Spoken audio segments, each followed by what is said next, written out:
All right, we're live. Welcome everyone to Table Talk, where we talk all things tabletop. I'm your host, the Bedlock Gamer, with my co-host Glue Boy.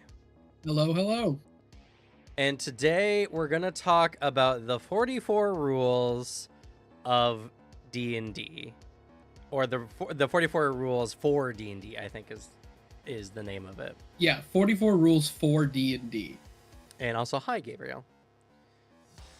So it's gonna be potentially a long one. So to break tradition, we're going to just kind of get into it. I feel like there's a fair amount to talk about today, so we're just gonna do it. I don't know exactly how I want to do this. Also, that's strange for background too.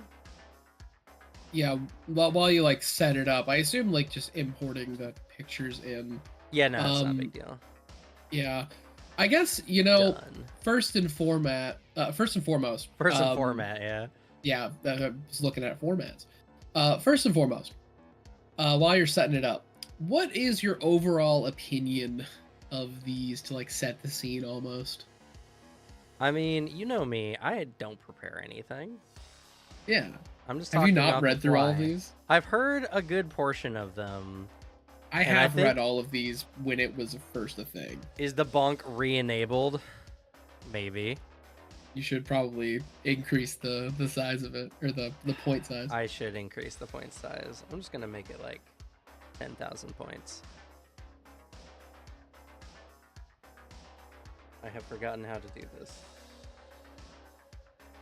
Manage rewards, here we go.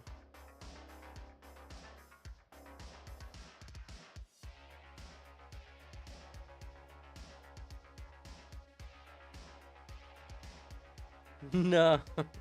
Well, you know, after last stream, y'all lost the privileges when you just kept bonking. Normal chat things. Exactly. Every chat goes through this. There, an extra 0 has been added.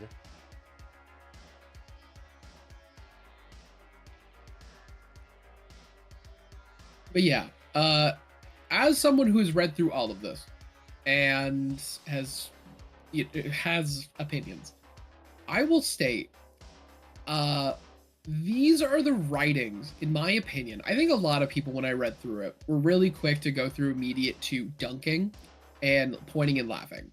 When I think, all in honesty, this is the writings of a broken man. This is somebody who is shattered, and both is not somebody who treats his table with respect, and likewise, the table does not treat him with respect. This is a bad fucking table. Yeah. Like, all in all, this is a nightmare group I would hate to play at. That is my take.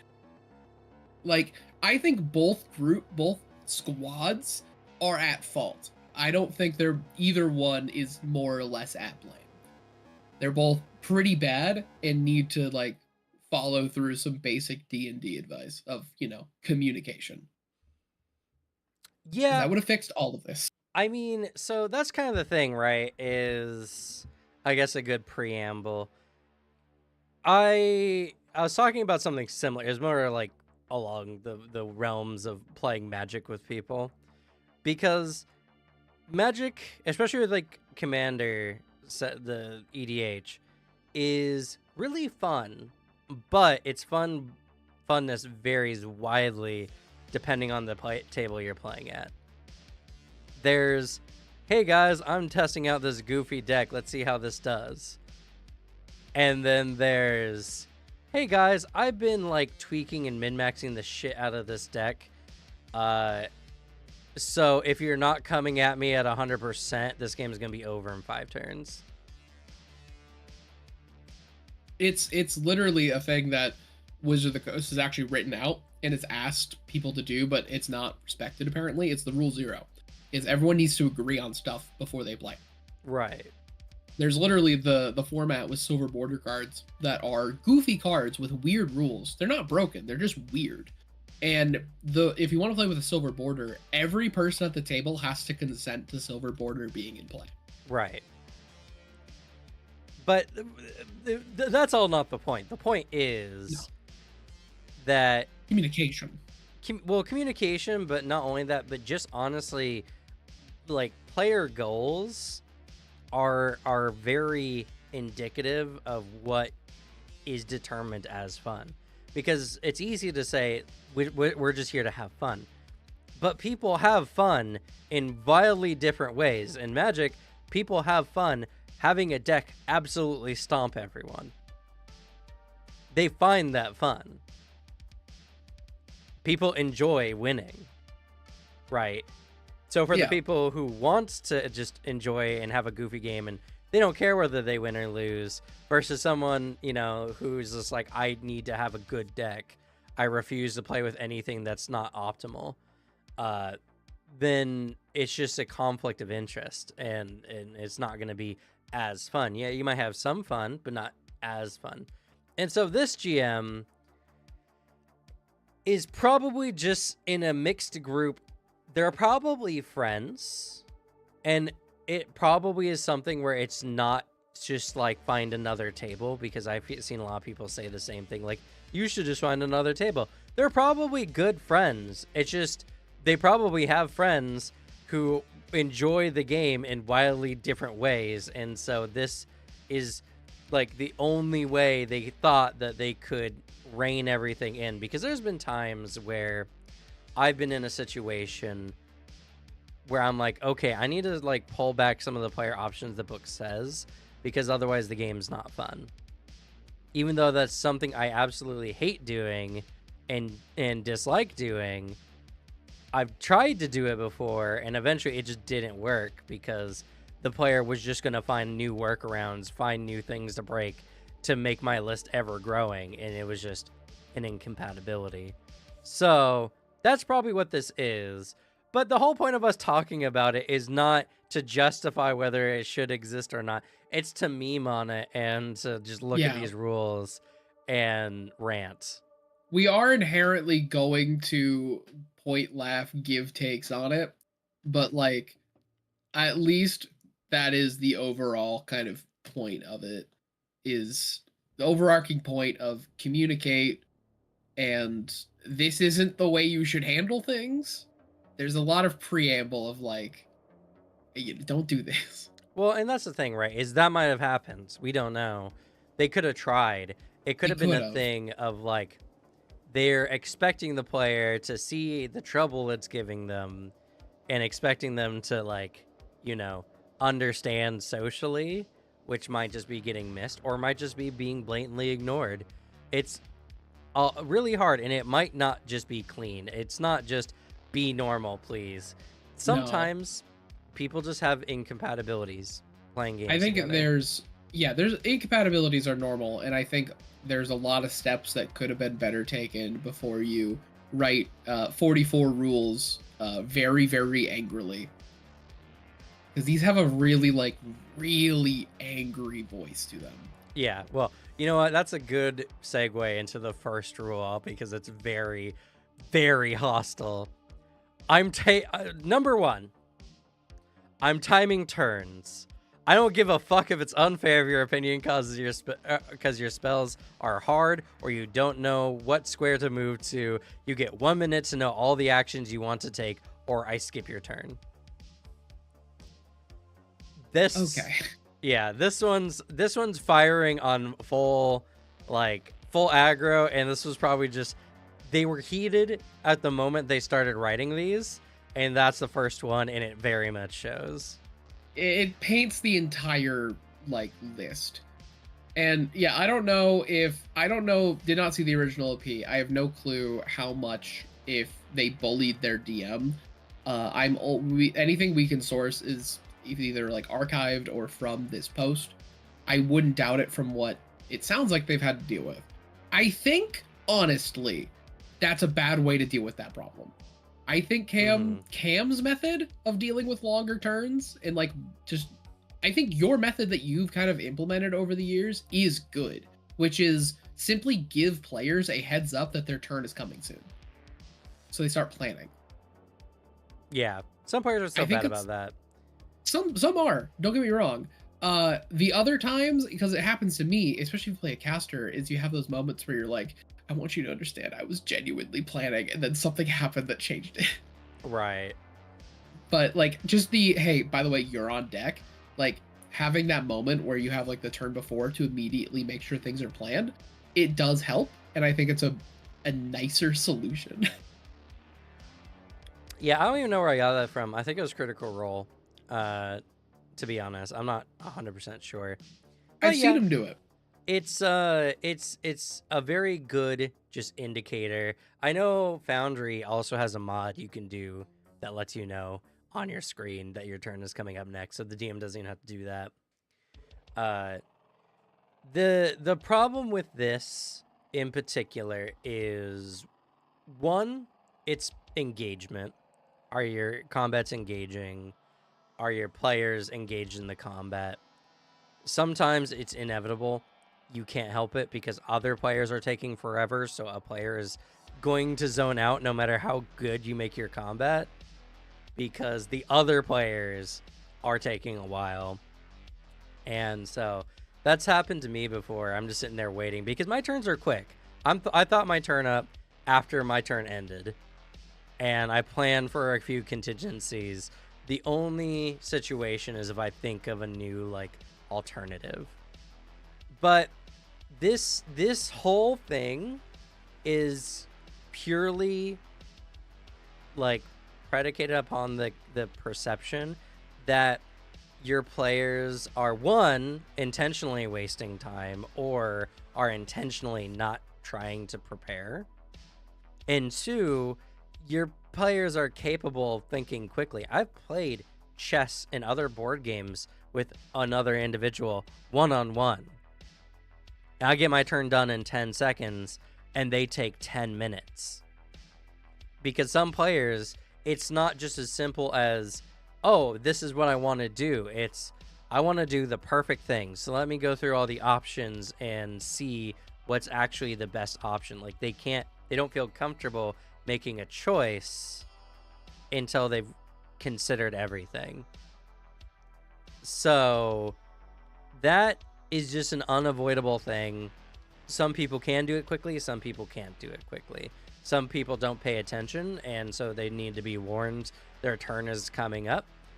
Other players just don't want to think about it. They're just there to have fun, and they want to act impulsively on their turn, even that if that causes them to sit there and wait. So I do really like the turn warning for big combats because I do it myself when I can remember to, because it is a thing where we have really long combats, and sometimes against my own will I will zone out thinking about like other related session things right. or going through stuff, and I zone out completely, and then it's like, oh, it's your turn. I'm like, oh fuck, god damn it, I was trying to plan and then I got distracted because just typical ADHD things.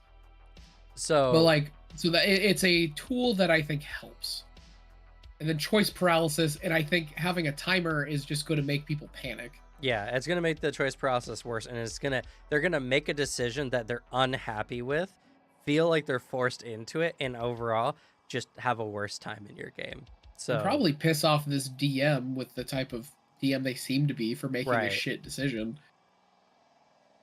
So yeah, 1 minute is definitely not enough. I think an easier way to reframe this is to be like, all right, try to get everything in your turn sorted in 10 minutes. Yeah, Because just give I'll it tell you, like a cap, like a longer cap. just knowing that there's a loose but big time limit will make your players a little bit more like focused. Like, okay, I got time. Let me think about this, but I'm keeping in mind that I have a time limit. So I'm going to try to hurry it up, you know. It's how Smash Bros. Melee competitive scene actually handles it. You have a really large number cap. It basically saves the game from going through a really lame and annoying problem, but it doesn't hurt the game for Right. normal play. It's a good decision. So you can do this. You can do a time limit. But yeah, the major problem is this person is... They were probably just very, very tired of the game not going correctly, and they think players zoning out is one of the problems. And so one of their answers to that is to make combat faster, which means rushing the players. No, it's tabletop combat is sadly always going to be kind of long. It's always long, no matter what. I've tried over a decade to try to make like TTRPG combat faster. There's just no way, because players are not always ready to make a turn, and so much time happens that they're not, like, they just can't keep engaged the entire time. Their attention span won't let them. So, you know, it's something where you would need a system that has more reaction based stuff, where players are engaged waiting for their chance to act, to keep them engaged, rather than this turn based system. So, you know, I feel like there might be a system out there, but for standard turn based combat, which I know a lot of people out there do enjoy, this is just what you're going to run into no matter what.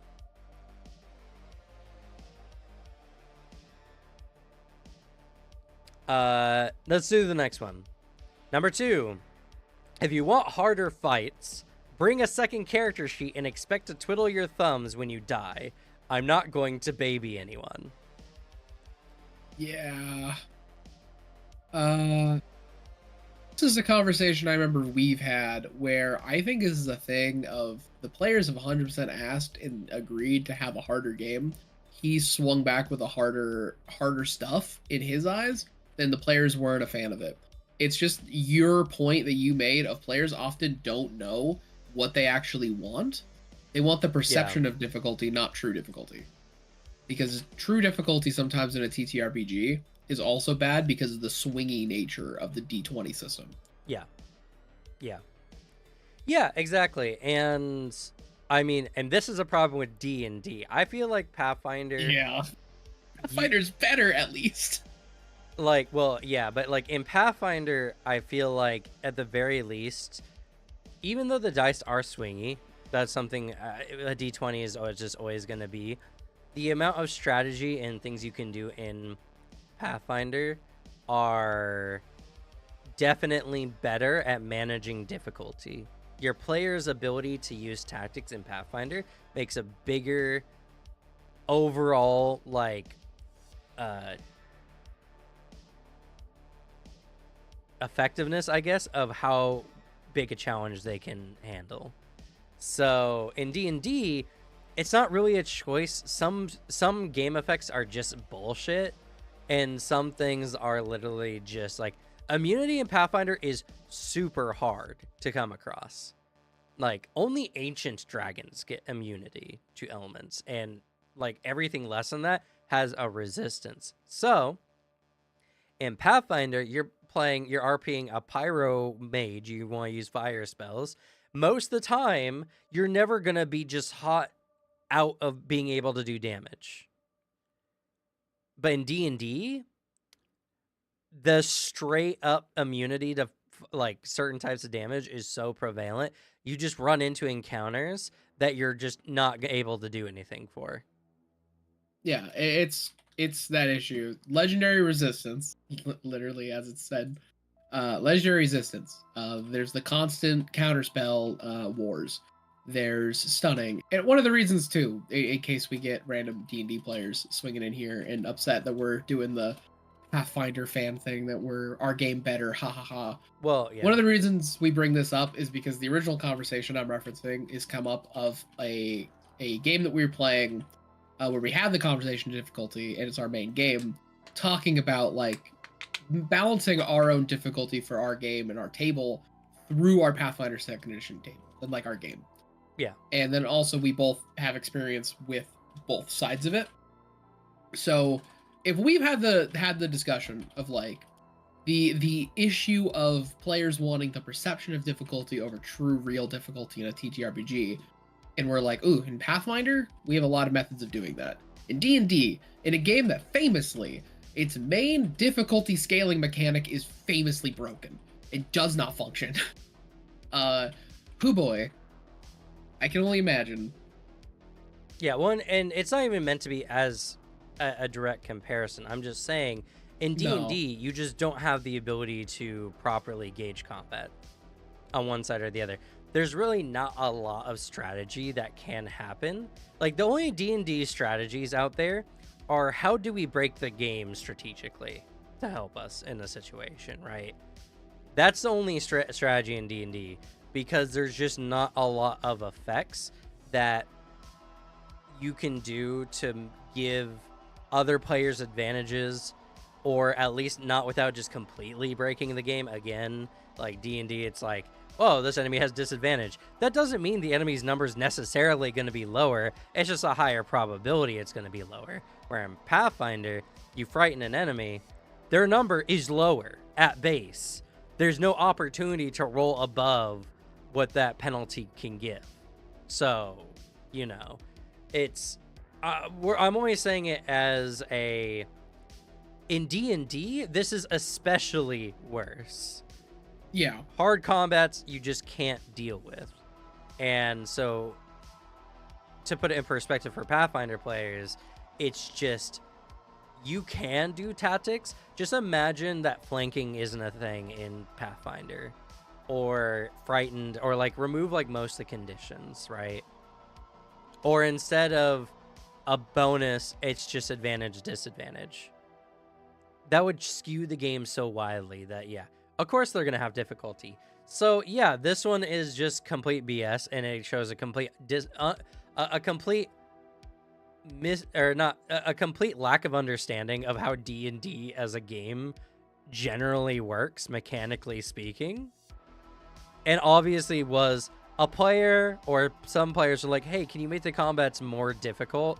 And they're like, sure. And then they made the combat more difficult, stomped them, and they're like, that combat was way too hard. And they're like, well, what do you want me to do about it? You asked for a harder combat, so bring a character sheet next time.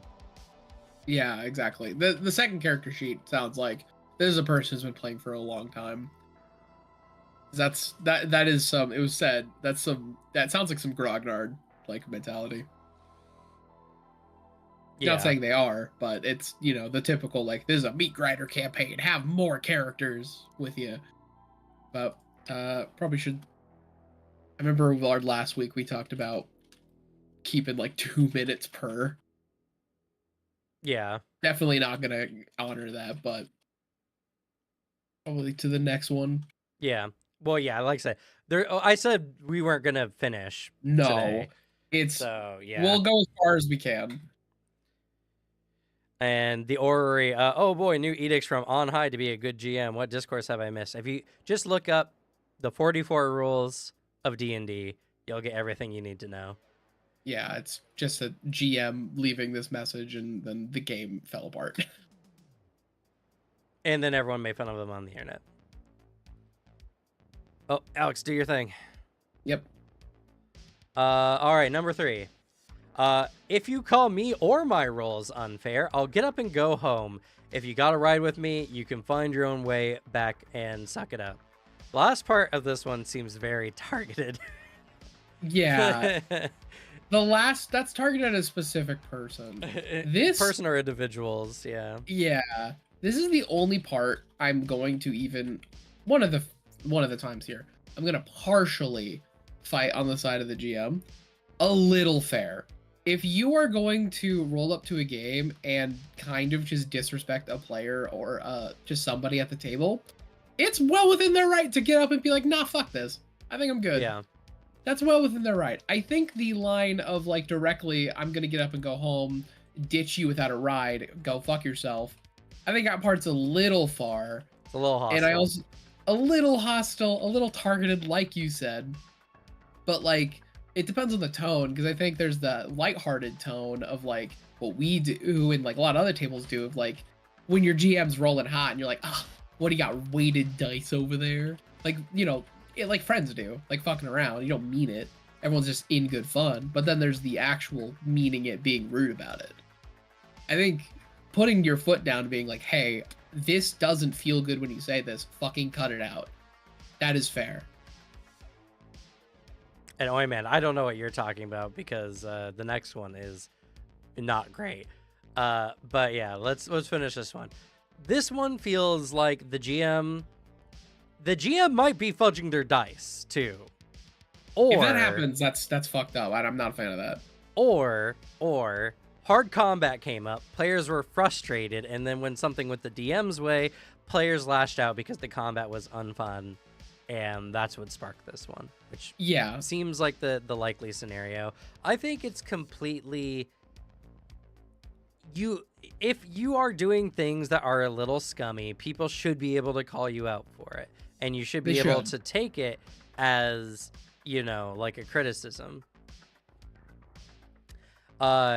So this one is just a lot of lack of trust, lack of respect, and overall, it's just, they probably, even if we say that they're being very like straightforward, they're like, no, I wasn't cheating, I was just playing really well and the players didn't like it, then yeah, they don't trust you to run the game, and so that's just a reason why y'all shouldn't be playing together.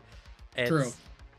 Either talk it out or find other games to play. I'm always an advocate for no tabletop is better than bad tabletop. No reason losing friends over a game. Yeah, they're utterly and completely. The nicest interpretation of that, I think, is the method of what I was going with, of like, I think there's more realistically, it's probably that order of operations. But if there is a world where from like day one, they were carrying on a joke a little too hard, like from the beginning, like calling the GM unfair. Yeah. And like the joke was being carried a little too hard, and like he just didn't communicate properly that it affected him.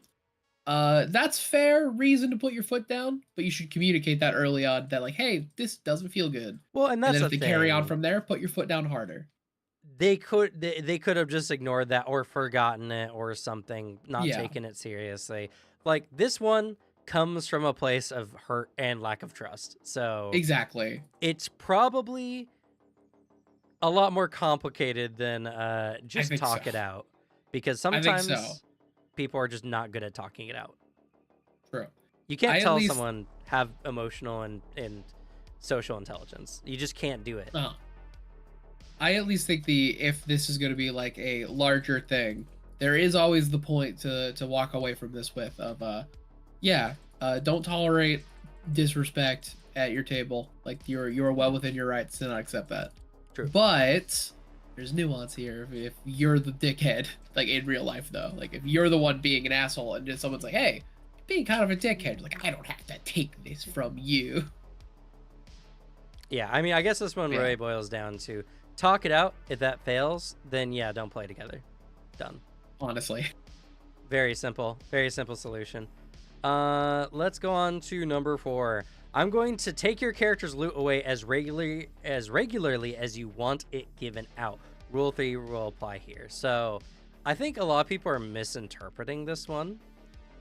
I think the problem is the players are constantly demanding loots. They're going and they're like, I loot through this guy. What do I find? And he's like, you find like a dagger. It's like, no gold, you know, and is constantly being hassled by the players to give loots. This is what it feels like it's in a response to. Yeah. Because the bit with like, I'm going to take your character's loot away. Because I think you can have the arcs where like, you know, you lose all your stuff for like a short amount of time.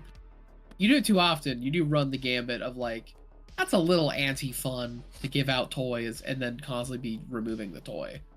Yeah. Like it's just not great game design. What makes me say that is as regularly as you want it given out is that line that I think makes this a specific scenario of this person's been hassled by their players for loot all the time. I mean, I ran a game at a convention for Adventures League, and I had a player who pickpocketed literally every single NPC that they came across, like a baker and some kid's mom, and it was constant.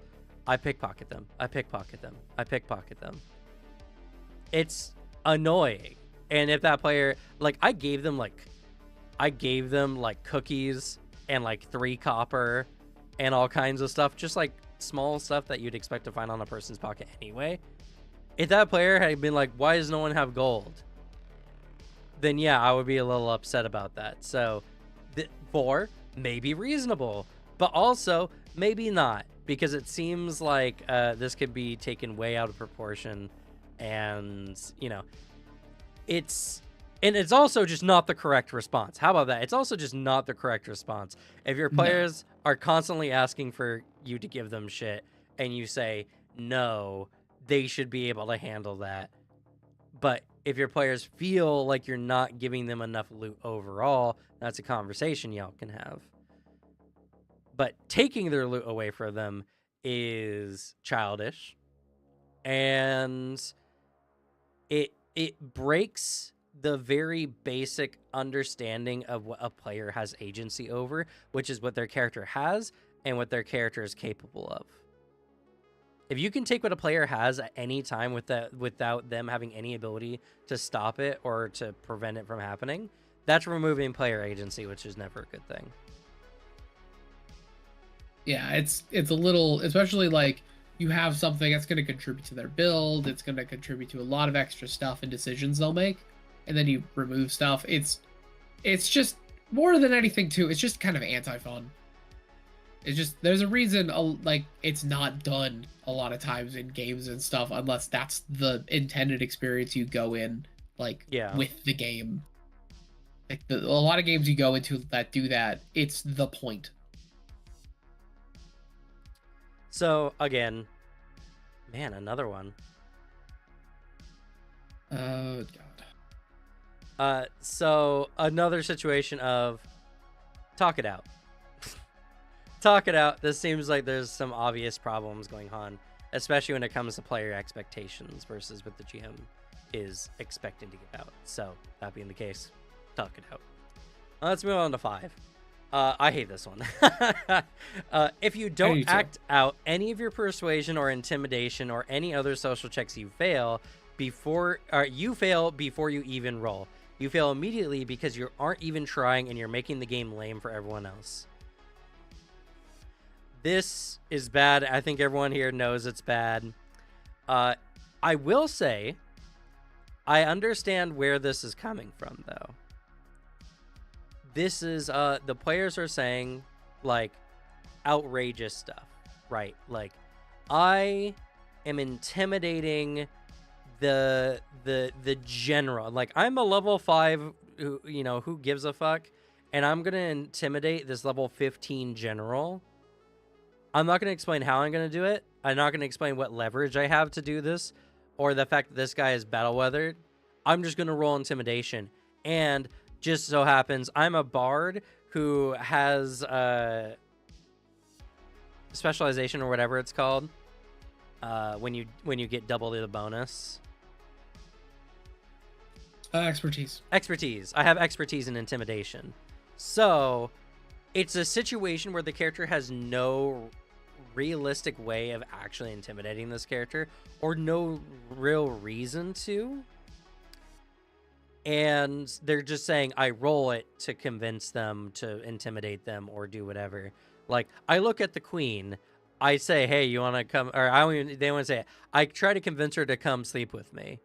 I roll my persuasion, So this one on the surface, again, looks very terrible, but I'm sure it comes from a very reasonable place of they don't want you just rolling and expecting to succeed on anything you do, but they also don't want to say you can't do it because maybe you have some narrative way to actually do so. So it's hard to justify some of the outrageous rolls happening. So this kind of goes into the point category of maybe this GM just has some shit players or some players who are completely ignoring the narrative or the situation and are just trying to bludgeon them with game rules. Yeah. Like it's a situation where I can see that. I can see that element of it. And then I think there's also the other design of it where it could be even simpler, where it is simply like maybe this player is an older school player where like because the part of like where they say where is it you're not even trying and you're making the game lame, like the fact where they view like you're not giving my game the time of day, so like why should I give you, to where it's pointed out in the stream, like I like in the chat, I really appreciate it, like where I think that's a method of doing it. Like, I try to encourage my players to play their characters. Roles are there for me to help them nudge in the right direction. Not everyone is comfortable with that. Another person says, like, why have charisma in a game at all? If that at that point, if I can't use my IRL intelligence, I should not be forced to use my IRL charisma. Not everyone has, like, not everyone is a bard. Not everyone is great with their words. Not everyone can eloquently give out the arguments. Because, like, I have a friend and they're playing a high charisma character in our Friday D&D game. They give out fantastic fucking monologues and speeches and arguments. Perfectly, like, fantastic. Like, nat 20 monologues constantly. But also, like, a lot of us, other than that, we can give very good performances, but it's not consistent. Other times, other players are like, my character could figure this out, but I can't. So where I think you can work with your GM and have that bit of like, listen, this is what I'm trying to get across, but like, my character would do this better than I could. That's the good faith version of it. I think I could see there being a mix of both at the table, because I do also like hear that and viewing a lot of this other stuff and the other points. Also think this table does seem like the table that was using charisma stats for goofy shit with zero consequences. Yeah. So, I mean, yeah, and like, yeah, Ori, correct. It's just, these aren't wrong. They're just done wrong, you know? Yes. Like, that's my opinion for a lot of these. I think these are fine boundaries for a lot of these. They're just written horribly. Like, they're written bad, and the approach is like, this isn't the way you should approach this. You should take a step back and do this a little differently. It's very clear this was written by a man broken and angry. Yeah. So, you know, obviously, don't just auto-fail. Don't just shut your players out. That's never the answer. Again, their solution is not the correct one. Don't shut your players out. Don't just tell them no automatically. Work with them. Try to figure it out. And, you know, if it's something outrageous like trying to sleep with the queen, like on the spot, just be like, that role is impossible at this time. It's the same as saying, like, can I grapple this guy and bend him into a pretzel, breaking his spine? No, because auto killing people is against the point of the game, right? So what you do is you combat him until you can get him low enough to the point where you can bend him into a pretzel. So it's the same thing in this situation. The queen is not just gonna give it up, but maybe if you spend rounds schmoozing her and doing a variety of things, then you can, you know. So yeah, players, don't bludgeon your GM with rules. Don't be like, I don't want to think about how I'm going to intimidate this general. I just want to intimidate him because I think it's cool for my character. Respect the situation. If you're going into like a social situation and you just want to roll, your GM has to give you some boundaries because you aren't doing the legwork to build up to that point. So, you know. Also, yeah, don't shut out your players. Let's move on. Oh no, this one. I hate this one. Yeah. I've been here and I hate this one. If you don't pick up cues for side quests, that's not my problem. Get over yourself. It's not a video game. It's a role-playing pen and paper based game with miniatures. I'm not holding your hand if you choose not to pursue shit. This sounds this sounds like they're talking directly through the screen at whichever player is doing this. Yeah. Or at least whichever player directly complained about this and has been nonstop talking about Baldur's Gate 3. Yeah. We had this discussion in our game recently, actually, funny enough. I've done several times in Riptide. I've given a player a story opportunity connected to their character. And one character just completely blew it over. And another character completely walked away. And I said, hey, I do have plans, but if you don't pursue this, we're not going to have any character arc for you, just so you know. I warned them. So yeah, of course, the GM can't force the players to act in a way to make a side quest work, and shouldn't bend the world around their players to unrealistically make side quests work. This is an equal partnership thing where, Yeah. the GM sets a thing for you to interact with, and you interact with it. It's bowling. The GM sets up the pins, the player has to roll the ball. It's unfair to ask the GM to do both.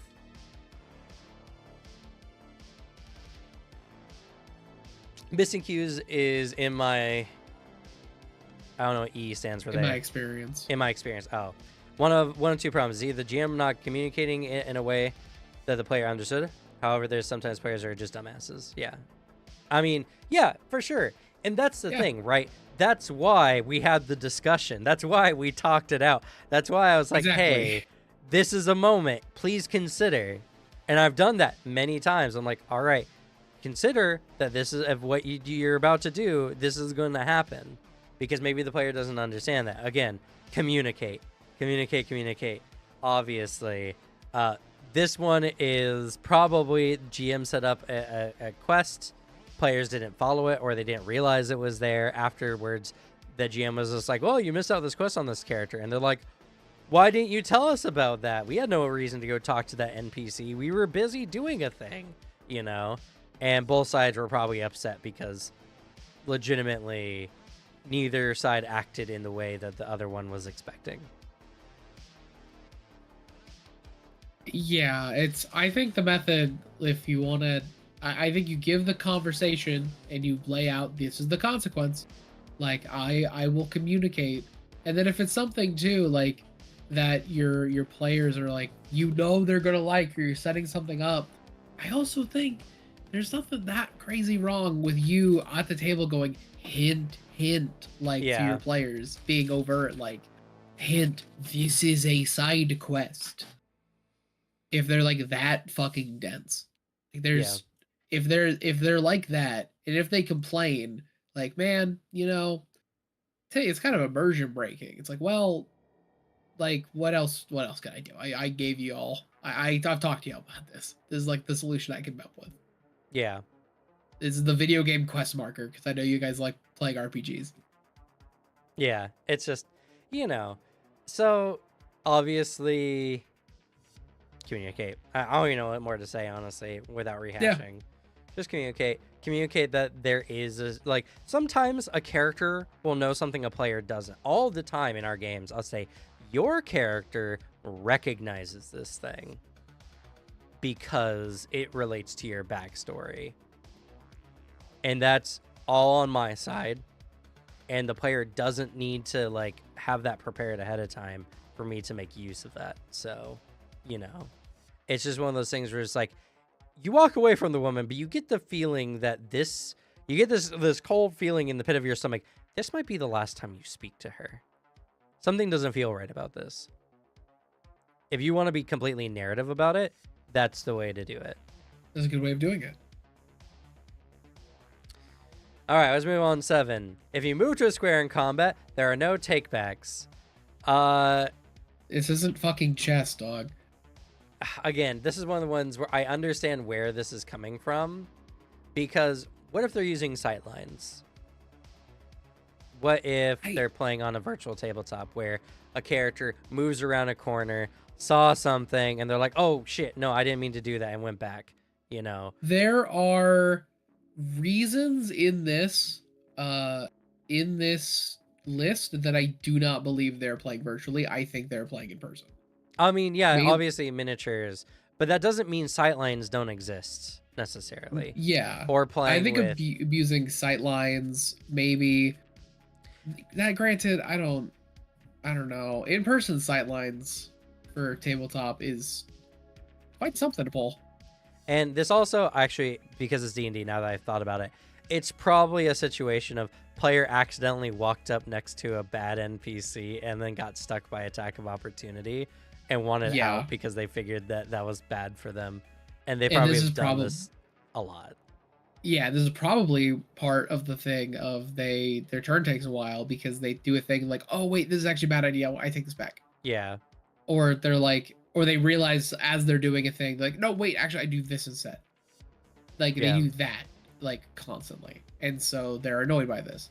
Uh, to where my personal opinion, having played with a lot of players who are not very good, very casual, where sometimes in combats I'm partially playing their character for them.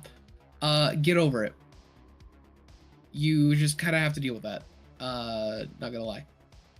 Sometimes some people just don't care about making their games, they're playing their character perfectly well. Some people kind of just refuse to fully learning D&D, and if it just depends. I think this game probably shouldn't have kept going on. My games, we had enough fun. I liked everyone at the table, so I put up with the fact that I had a player who desperately wanted another character like Artificer Robot Companion, and then consistently never used the companion because he said, quote, "It is too complicated for another character to be on the field for me to control. Meanwhile, I'm controlling 10 monsters," when he said that Right. to me. And I was like, are you sure you want to tell me that, my man? But like, yeah, I don't know. I having literally dealt with the like players who do that constantly. I don't know. I don't think it's that big of a deal. Yeah, I mean, unless you're playing competitively, I don't feel no take backsies should be a relevant thing in your game. The whole point is you're all there to Yeah, have fun. And take backs in the first place are kind of a thing that you hate only when it's competitive. exactly. So the DM is feeling competitive when the players do this, which means that they don't want the players to win in a specific way, because obviously they haven't just wiped their players out at this point. They feel like their players have too much good shit going for them, and this is just one of those things that they feel like they're taking advantage of, is what it sounds like. So yeah, you guys don't have trust at the table. Don't play the game. Don't play the game with these people if you can't trust each other to do something like this. We've been playing Magic. We do take backsies like all the time. So The only time we actually do a thing, and this is in specific circumstances, we ask, "Hey, can I do a take backs?" And the times where we don't are when it's getting really crunchy, and a lot of times it's where it's a 1v1 situation. even then, it's just And like the game's going on forever. Just someone needs to fuck up and lose at this point. yeah. But The ones again, I've that's played like playing the slug, where we go like, I'd rather you didn't, because we're like 1v1. It's like, no, this is competitive. Fuck you. No, well, you don't yeah. get Then to. that's the expectation that it's like it's competitive. Exactly. Those are yeah. the situations. I'm where talking about like our group games. Our group game, no, that we're like, yeah, go in. Because those are just wild and are never fair, honestly. Someone always gets dogpiled at the wrong time and it's over. So that's Commander. Someone makes himself a threat and then everyone at the table like turns. Yeah. That's the game. Yeah. So yeah, I mean, not too much more to say about this one. Let's move on to 8. You tell this one's also a crazy one. You tell every single person what you're doing before you do it. You don't fucking roll dice and then say you're casting fireball. You tell us all. This one is so curious to me. So specific. It's so targeted. Yeah, because this feels like the player told the rest of the party and the GM either didn't hear or was doing something else and they were left out, because I don't know why anyone else would need to know what's happening on your turn besides the GM. Yeah. But maybe someone didn't want to be fireballed, even though a player was gung-ho about fireballing everyone, and so they wanted to counterspell, but because they didn't tell them or whatever, I don't know. This one's really fucked up, to be honest. This one, every player shouldn't know, or shouldn't have to know anyway, what you're doing at all times. Only you and the GM should know necessarily. Granted, don't also intentionally obfuscate from other players, because that's kind of weird. Yeah, that's the version of it where I think that's the version of it where I think it's fair is like you say, I'm casting fireball right here. And then that is a fair, all right, communicate that. If there's secret things that you're trying to do one-on-one where it's like, that's fair. Hey, there's moments and times. I think as a general rule, communicate to the table what you're doing. but with the asterisk of there are conditions, terms and conditions apply, where there are moments where that's acceptable to not. But I do think there's a read of this where it's like the GM might have been upset that he didn't hear something, but also there's a moment where the player could have gone fireball, blam, like rolled like a bunch of dice, and then a player would be like, yo, what the fuck? I'm there. Yeah. Also, Gabriel says this might have been fishing for a good roll. Maybe they were just sitting there rolling, and then they decided this was the one they were going to tell everyone. I That don't too. know, but I think it's a very reasonable rule to say, please do not roll dice until you've told me what you're rolling dice for, because there's so many situations where a player rolls without saying anything, and then they use that roll to judge what character they're adjacent to they're going to strike, because they're like, oh, that's not good enough for the boss, so actually I was striking the little guy next to him. It's yeah, never roll dice until you tell your GM what you're doing and who you're targeting. Never. Exactly. This is fundamental because so many things in the game can situationally be adjusted without any agency of by taking advantage of this rule. So yeah, it doesn't matter. The fireball part is the part that confuses me, because that's not a attack roll. That's just they roll damage and everyone has to avoid it situation. So it's not even like it's that necessarily. I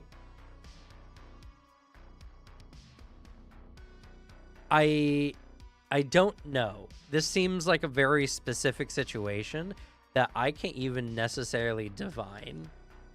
So, yeah, just don't roll when without telling the GM what you're doing or who you're targeting. Communicate. Yeah, communicate. Obviously, but this one's a lot more like a very. This is something that a lot of players get messed. I've told my players tons of times in our Riptide game, please tell me who you're attacking first before you roll. This is why I like Pathfinder 2 Eon Foundry. My players can't do it if they attack because they've selected a target. True. So yeah, makes it nice. And obviously, like, I trust my players. I've never called a player out for like doing this, but it's one of those things where like I'm conscious of it, so I tell them, please do this, so that I don't have a reason to suspect you in case something comes up where I might have to. So, I'd rather just not create that scenario at all. So yeah, 8 seems very weird, but I guess we can take one good rule out of this. Exactly. Tell your GM when you're rolling and who you're targeting. All right, let's go to 9. I will give out exhaustion more frequently. If you argue, go home, or you can actually fight me over it, or you can DM yourself. This is this sounds like a very specific situation. Also, I don't know when they're giving out exhaustion. Exhaustion is typically a result of a player choice. It should be, at least, like, right? Because if you're just doling out exhaustion for fun, exhaustion fucking blows. Like, yeah, that's the point of it. It sucks, and like you should deal with exhaustion. This is another part where I also, you'll see this more as the list goes on.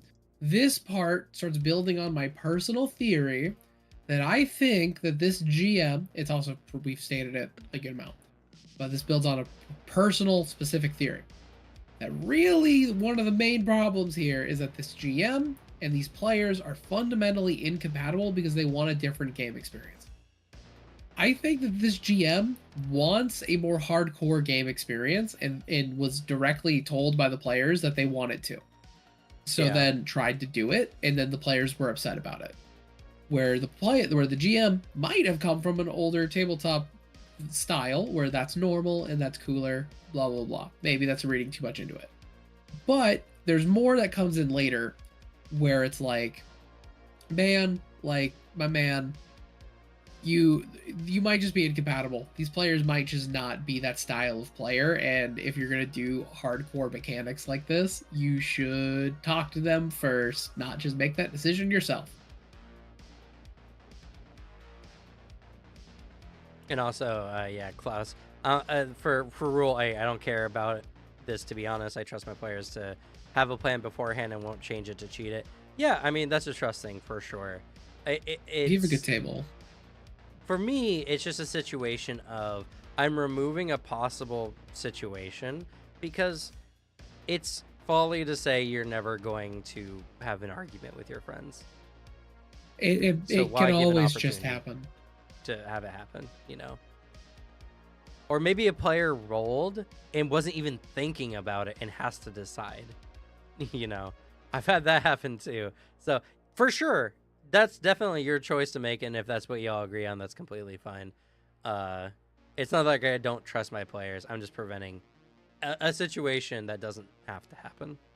But back to 9. Yeah, I don't know. I mean, it sounds super specific. I don't know. This sounds like a specific rules for my table specifically, so I don't know what caused this to happen. I don't know if the players are doing things that should cause them to be exhausted more often, and they aren't because the game doesn't say they get exhaustion. Like, for instance, the players are saying like, oh, I'm going to carry my max load all throughout this dungeon. I'm going to drag this big bag of gold with us. You know. Well, then the GMs just cringe for using carry weight. Yeah, well, yes and no. I think there's some reasonable expectations for what a character can and cannot carry. Nah. I won't budge on that. I will. I definitely am not a fan of coin weight, to be fair. Coin weight is the actual worst. If I'm not memeing in any way, if you make coin weight a thing, I hate you for real.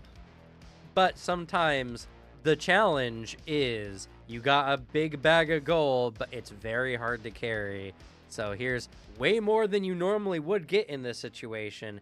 This is an added modifier for escaping or doing whatever, you know.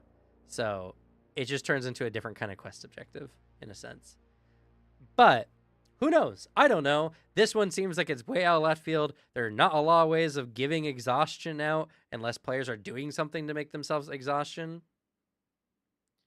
What if the coin bag wasn't improvised? Well, you can still do that totally. Coin weight is for specific circumstances. Yeah, exactly. It's not meant to abuse, like, punish your players for having money. It's just like how you create different scenarios. But regardless, I don't know. 9 seems like it comes way out of left field.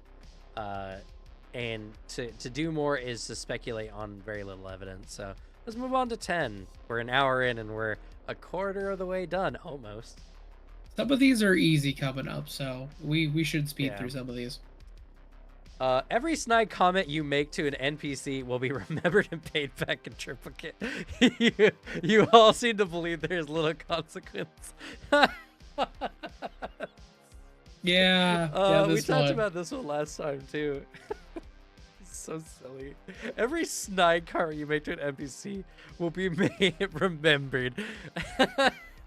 They're just like, again, I someone must have like hit on the queen or something, right?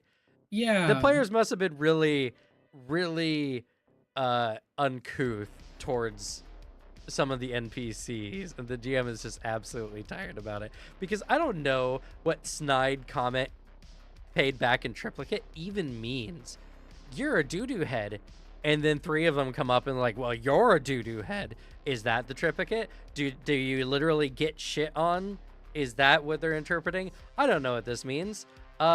This one more or less boils down to, please respect the NPCs in your GM's world. If you guys are playing a game with the expectation that it has, like, that you're role-playing, please respect that. Please don't make characters who just completely wave people off, because that is very immersion-breaking, very disrespectful, and breaks immersion. So, yeah, don't make fun of people's NPCs. And to the GM who's trying to pay this back in triplicate, good luck. I don't know. I don't know what that means or how you can quantify it. Yeah, I'm really curious what your interpretation of that is.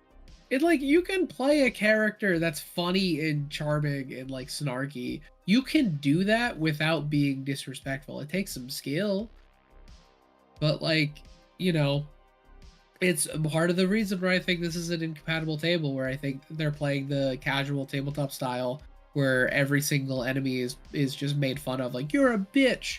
It's like every boss, and then the GM's like, no, this is a serious game where we actually role play, and this is a villain I'm trying to build up, and they're not taking him seriously. Right.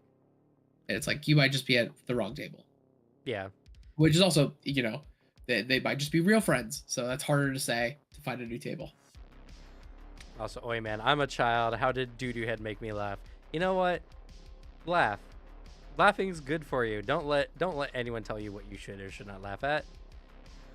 Maybe when to laugh. You know, at a funeral, kind of bad.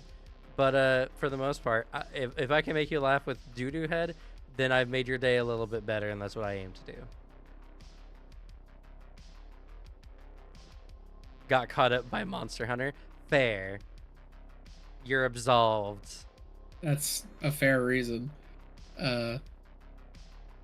People like those games, so Alex, like I couldn't, but you know, I would never. But other games I would get caught up. But fair enough. Yeah. I ain't gonna shit talk it here. Let's move to 11. You will not be given a mega dungeon every session. A temple is not the size of a small city. Neither is a cave. This shit will happen when it's natural and organic. Go play some roguelite if that's what you want. See, fair? Like, yeah? Yeah, fair. This one line tells me their group is a bunch of power gamers. Yeah, like they're playing it kind of like a video game. Yeah. Kind of in a goofy way. Like they're a bunch of tabletop casuals kind of playing it goofily. I want to say casuals. They sound like mid-maxers to me. They sound like people who are gaming the shit out of D&D, not telling a story with it, especially with the whole, like, please actually say what your characters are using to intimidate NPCs with. It sounds like the DM is dealing with a bunch of power gamers who are treating this like a board game and not like a narrative game experience.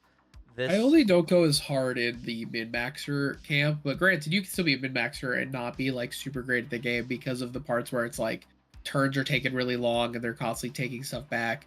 You can still do that in ways advantageous to you, but like also there's the world where they are taking it from my own D&D perspective, where you're playing at a table full of people who are just like willfully, in your eyes as like a big tabletop fan, not wanting to fully learn the game.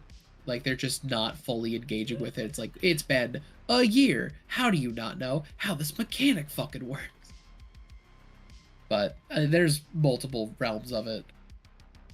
I think the main bit is they're playing D&D like it's a board game, like it's a video game, like it is a game, and not engaging with a role play and like a story. I think that is the large part that I fully agree with. Yeah, I don't know. I mean, like I said, some of the earlier roles, in knowing, because I've run public games where I dealt with every kind of player. Yeah. This sounds like a group of people who are just abusing the mechanics to have funny D&D meme moments rather than to actually have a good narrative experience. Regardless, that doesn't make what the GM does any better in a lot of these situations. But yeah, 11, reasonable.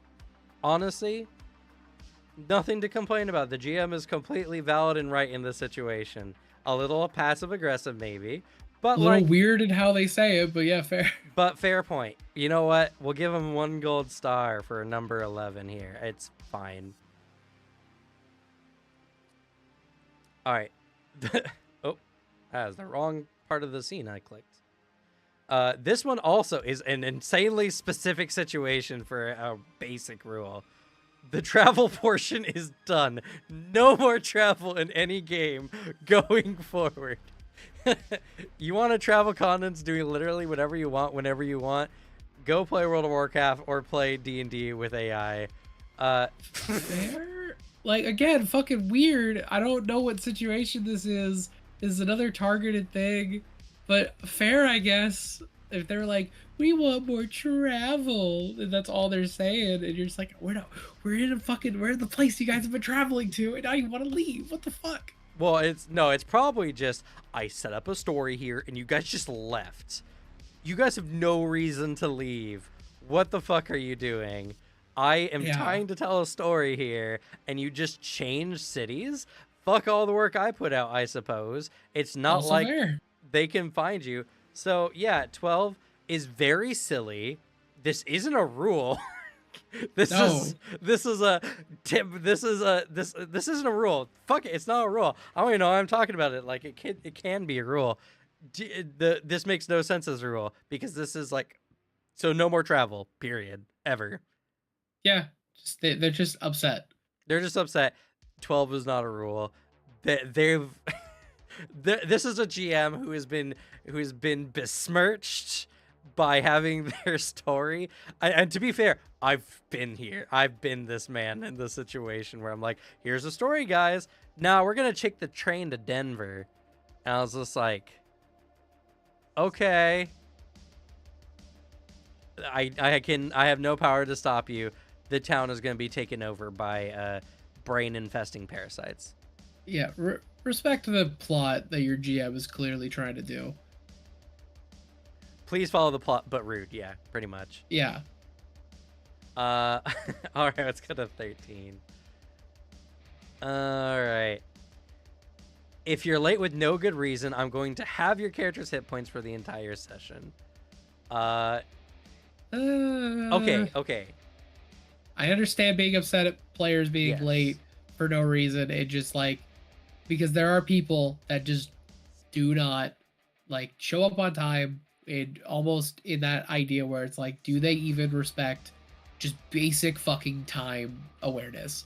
Like, do you respect any time? Because if you tell them like for literally any hangout, hey, we're gonna meet at this time, and they're always consistently an hour and a half late, like that is fucking annoying. Yeah.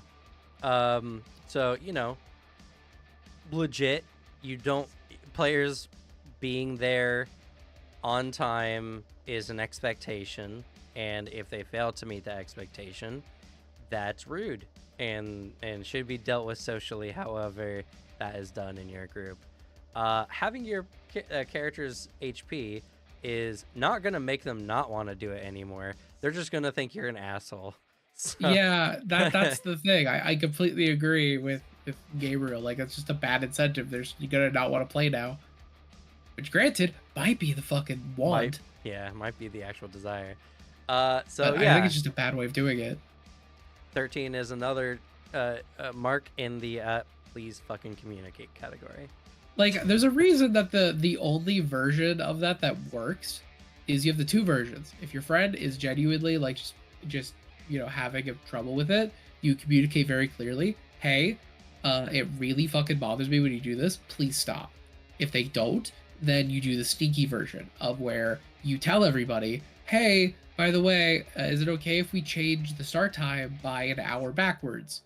And then you tell everyone who isn't consistently late, by the way, this is a lie. We start on the normal time. And then you have your chronically late person. They show up weirdly on time all the time. Wild. And if they feel hurt by that, sucks to suck. Try to get a clock. Just get a phone alarm. I genuinely cannot stand people who do that. It bothers me so much. I don't condone the second solution. Please respect your table and your friend's time by showing up on time, or at least if you're not going to, let everyone know ahead of time and make sure it's for a decent reason. Don't be like, oh, I had to finish a game of League. It's like, why'd you start a game of League right before you needed to get here? Like, you should have set the time out. Yeah. I'm somebody who is fucking mortified of missing deadlines and being late. It freaks me the fuck out. And so people who aren't like that really stress me out.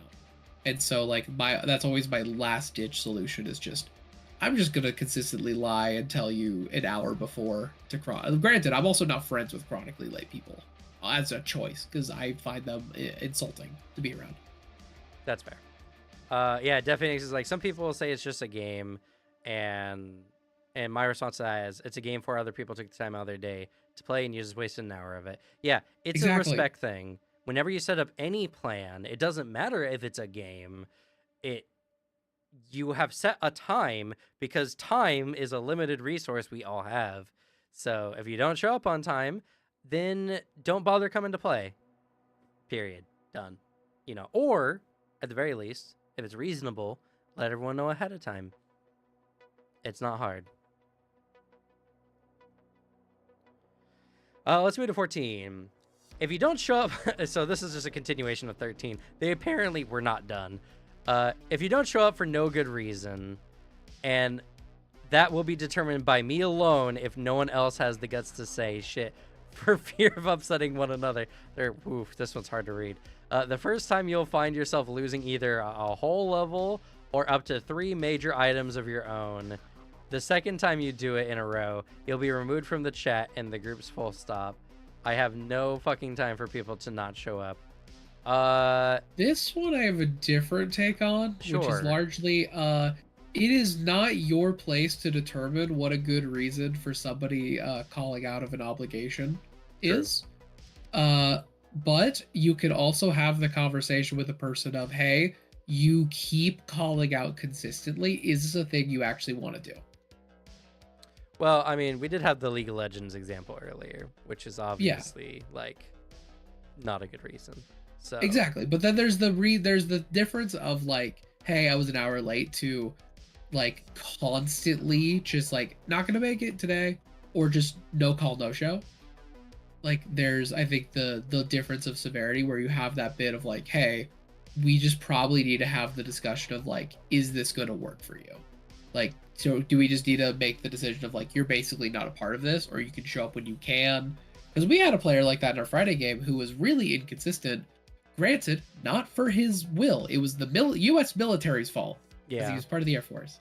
And so he was really inconsistent. All of us worked really hard with him and with the GM. We all communicated properly and found a solution that worked for everybody and him.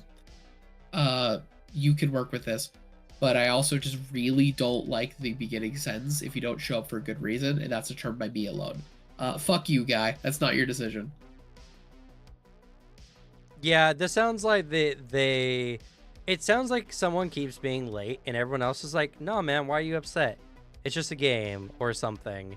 And he's tired of being ganged up on, but feels like they can't say, like, it feels like they're being punished for having the expectation that someone should be there, because no one else in the group has the same like expectation.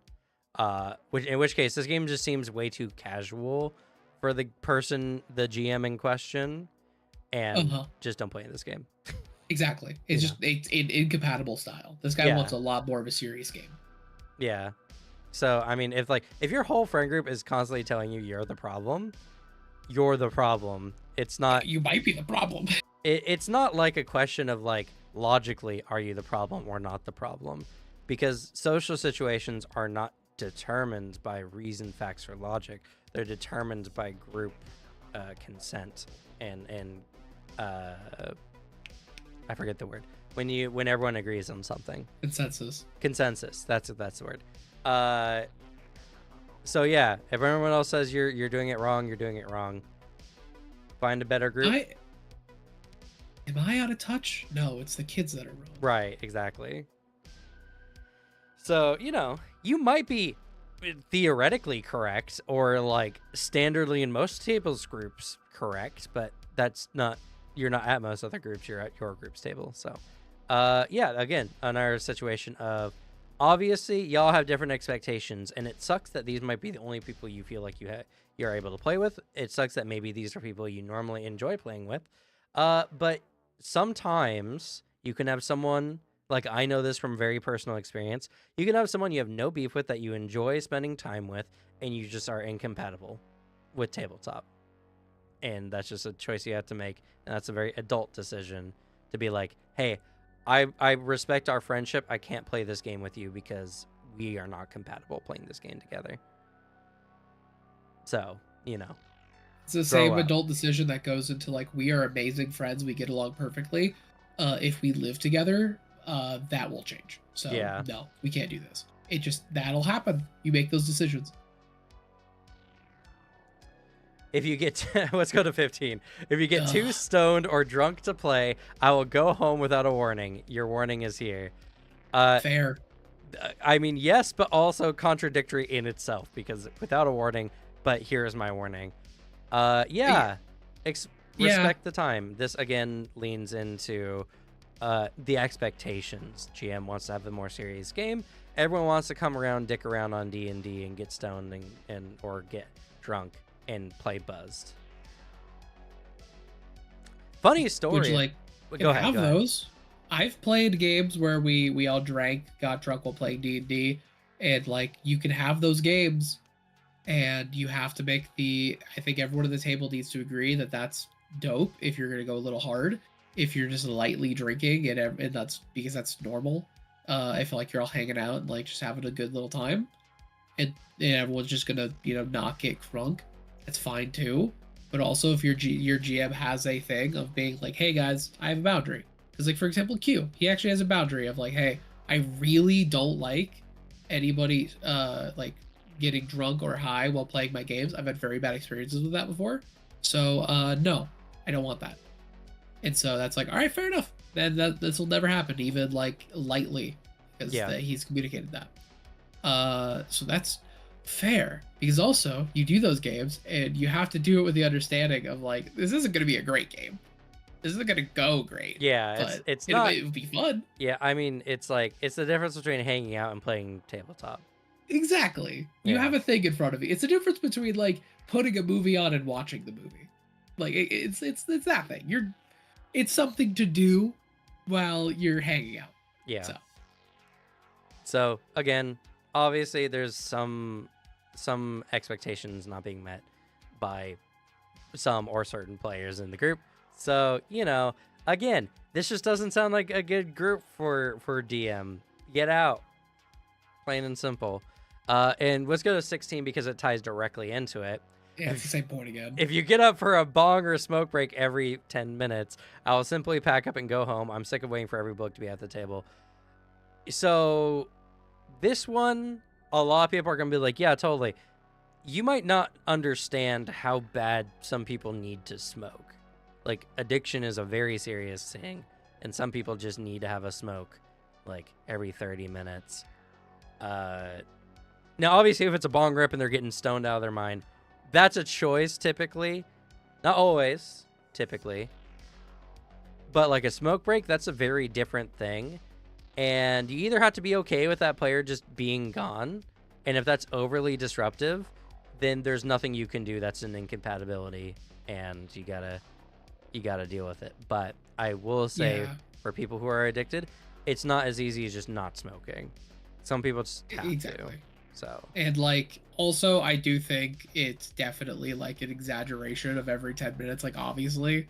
Right. If it's like getting up for like a cigarette break, or even like probably because this is posted in 2024, could also be like e-cigarettes, which is like easier to do while you're at a table, especially you're not blowing in someone's face. They don't leave smell or anything like that. But like that's at least a little less disruptive. That's harder to do. Every 10 minutes, obviously not that. If it's like an every hour, I feel like that's easier to pull. Yeah. And also if it's the difference too if like someone gets up every once in a while to go to the bathroom. It's the same deal.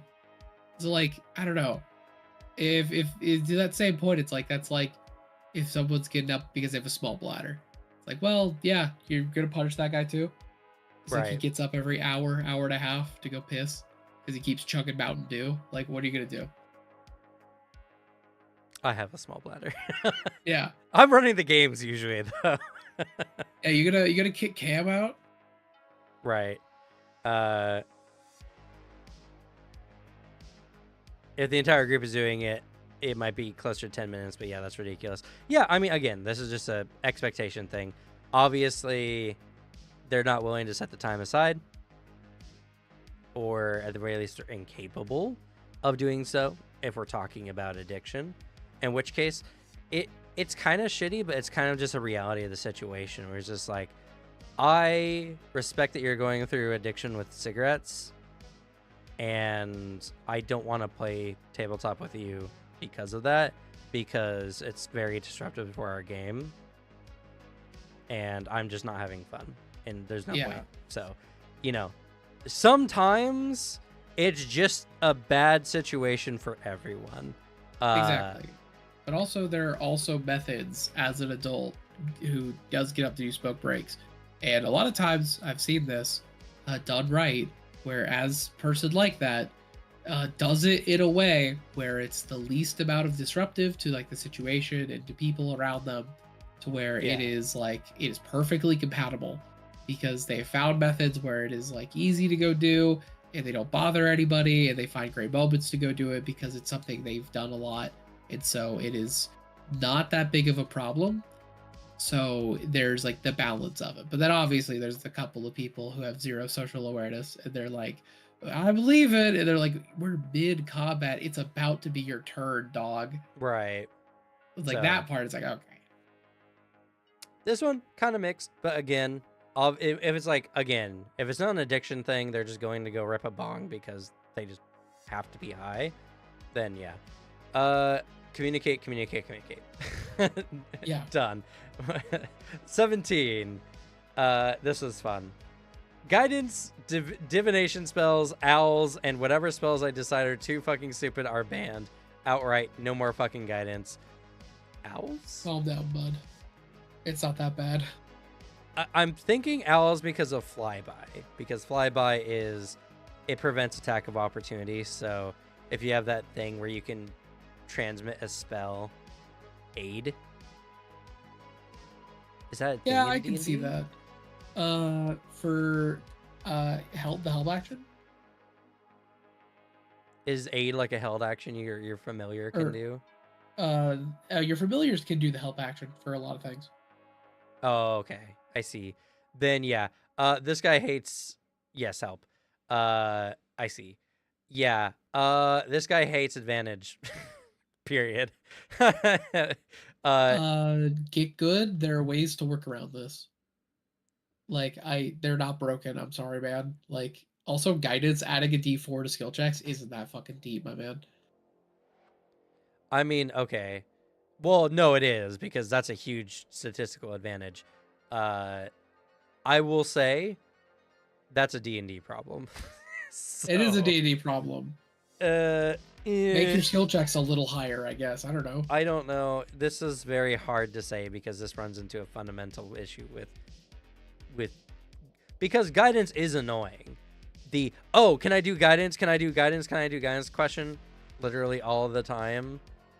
And the fact that guidance is a statistic huge advantage because it's a minimum 5% increase on your die roll and a maximum 20% increase on your die roll on like what you can get. So it's yeah, this person hates D&D. Play a better game, man. Play a better game. But in all seriousness, this is just fundamental mechanical problems in D&D. Removing these from D&D, if you start removing these, the list is endless. You're going to be removing a shit ton from D&D, which, to be fair, D&D is hailed as this completely homebrewable, moddable game, right? So I guess make a comprehensive list and give it to your players, and if they hate it, then I don't know, man. This one just sounds like I hate playing D&D to me. I can't. Like, it's silly. I also just think, like, I understand, honestly, the part of guidance where I even agree that it's a larger issue is constantly pipe it up to be talk about guidance. I think you can be really disruptive about that. It's like divination spells and like divination wizards and stuff, gotta say, in actual play are fucking really fun, really cool, and lead to some really dope shit. So like, I don't know. I think there are ways to work with it as a GM, and if you're just also embrace it. I don't know. Okay, yeah, you know what? Actually, I'll like double down I on agree that with for you. guidance part. I think is fair to be annoyed about, but everyone not shutting up about guidance. I think divination spells and owls. That part being like, I think those are stupid and I want them gone. I think skill issue. Well, okay. So this particular problem comes from the players succeeding too often in the GM's eyes. Yeah. In which case, yeah, I'll double down with you here on that, Alex. Yeah, it's kind of a skill issue. If you're tired of your players always succeeding skill checks, then you have to reevaluate what is a frequency that you want skill checks to be missed, and you have to decide like how often do you want to just make one skill check just really really high, even if it And feels unfair. Because again it runs into D&D is broken. You can have a party that can do literally everything super duper well, so no skill check ever gets failed, and I do think that is unfun.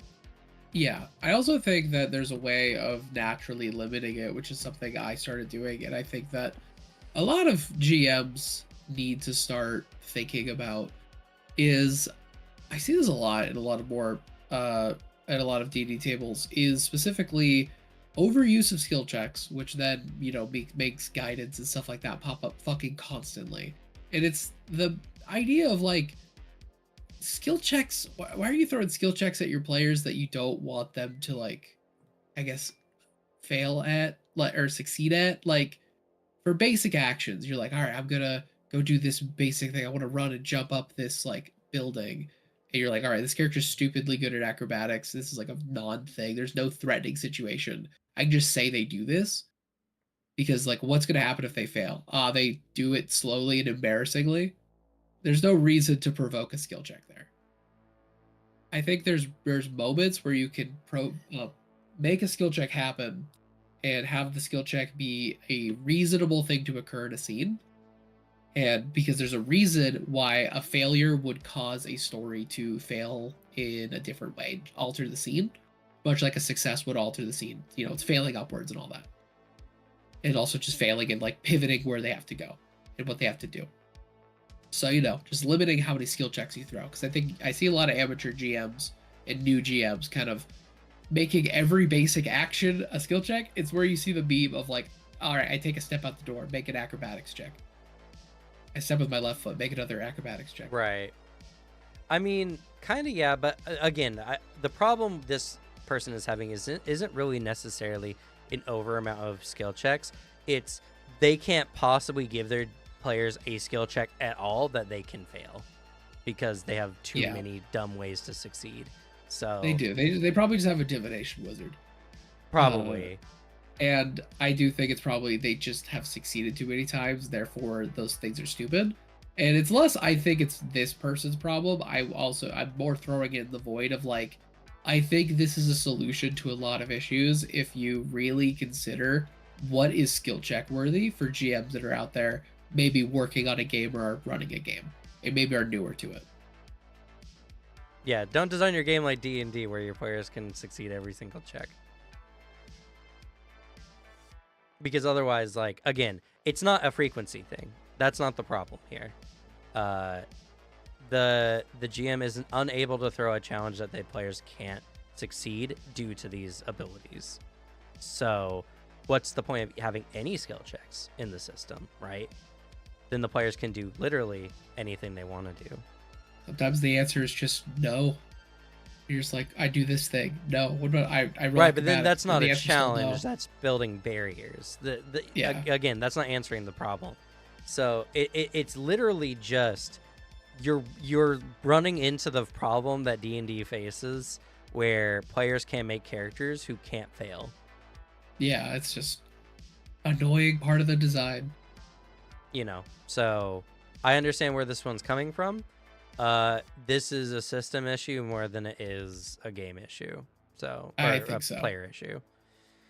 Unfortunately, I hate saying it's a D&D problem because everyone gets super defensive. Like, it's not a D&D problem. The GM can blah, blah, blah. Shut up. You guys know that you can break the game. So Oh God. Okay, Cam. There's a rule later on that I don't know if we're gonna get to, but I gotta say it completely supports the theory about how the group in this table are in this GM are incompatible. yeah, And that the group is kind of dunking on the GM a little bit. Holy fuck. we'll get to yeah. Yeah, if we get to it. If you think it's particularly juicy, we'll handle it in like the last 10 minutes or so. Yeah, yeah, yeah. Let's move on. 18. This one I completely understand, but again, it's kind of silly. You get one chance at a skill check. If you fuck up, your party doesn't get their chance to do the same check. Think careful who's good at what. This is understandable because, again, this is a situation where you're throwing numbers at what should be a difficulty issue, and it vastly improves the player's ability to succeed, right? Because Yeah.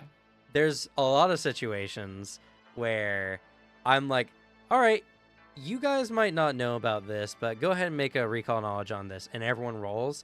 The probability is so high that someone will get it, that the information comes out. Now, most of the time, that's not a problem. I want you guys to have the information anyway, and not giving you the information doesn't really add anything to the group. But there are tons of times where I'm like, you guys are trying to pick the lock, and it's like, no, you can't all roll. This is like a one-person situation because only one person is working on this at a time, and if they fuck up, they fuck the lock up, you know? Yeah, that's what I was So gonna say. Is there's a time and a place to impose the no, this is a one person skill check to where this is an open skill check. Like for example, you walk into a building, make a perception. No, no, no. Only one of you has yeah, only eyes the one with the today. best perception. Only one of you can perceive is stupid and not how it works. But like a lockpick or situations like that, yeah, 100%. That it makes sense, and that's how I think it should be ruled, because you get moments like that where somebody just like statistically in a group of like 5 or 6 people, somebody that's 5 or 6 chances out of nat 20. Yeah, think So like, advantage time yeah, 5 or 6, exactly. right? There's a chance, and so it's annoying. Yeah, so understood. Understood. This one is more of a skill issue on the GM's part, though, because you're not setting the boundary that realistically only one person can do a thing. Right? Because it's like, lift the boulder. Why can't everyone try or help someone try? You know what I mean? Yeah. That's also actually one of the reasons why a way to get around this particular problem is have things require multiple successes to succeed. True. Then you bend the math in your favor with the expectation that multiple players will be rolling. And it's really easy to do and makes a lot of sense. Like, no, It does. you can't lift this by yourself. It is impossible. But if enough of you roll well enough, maybe you can. So, you know, a bit of a skill issue. I'm not going to begrudge a GM for being frustrated with this particular one. But you can't just apply this to everything. So it's a bad rule. Yeah. You gotta just think about it and then like judge things on a case by case basis. Here's a great one. Oh boy. With bound accuracy, someone doesn't even need to be skilled at something to beat the DC a lot of the times. Yeah, that's true. That's why I hate D&D 5e particularly, because a smart wizard can roll worse than a dumb barbarian a surprising amount of times when it comes to certain kinds of checks. So, yeah, silly. 18, or not 18, 19. Discussion of meta game details in-game will result in instant damage to your character. Yeah, it sounds like your players are not respecting the illusion of roleplay. Though,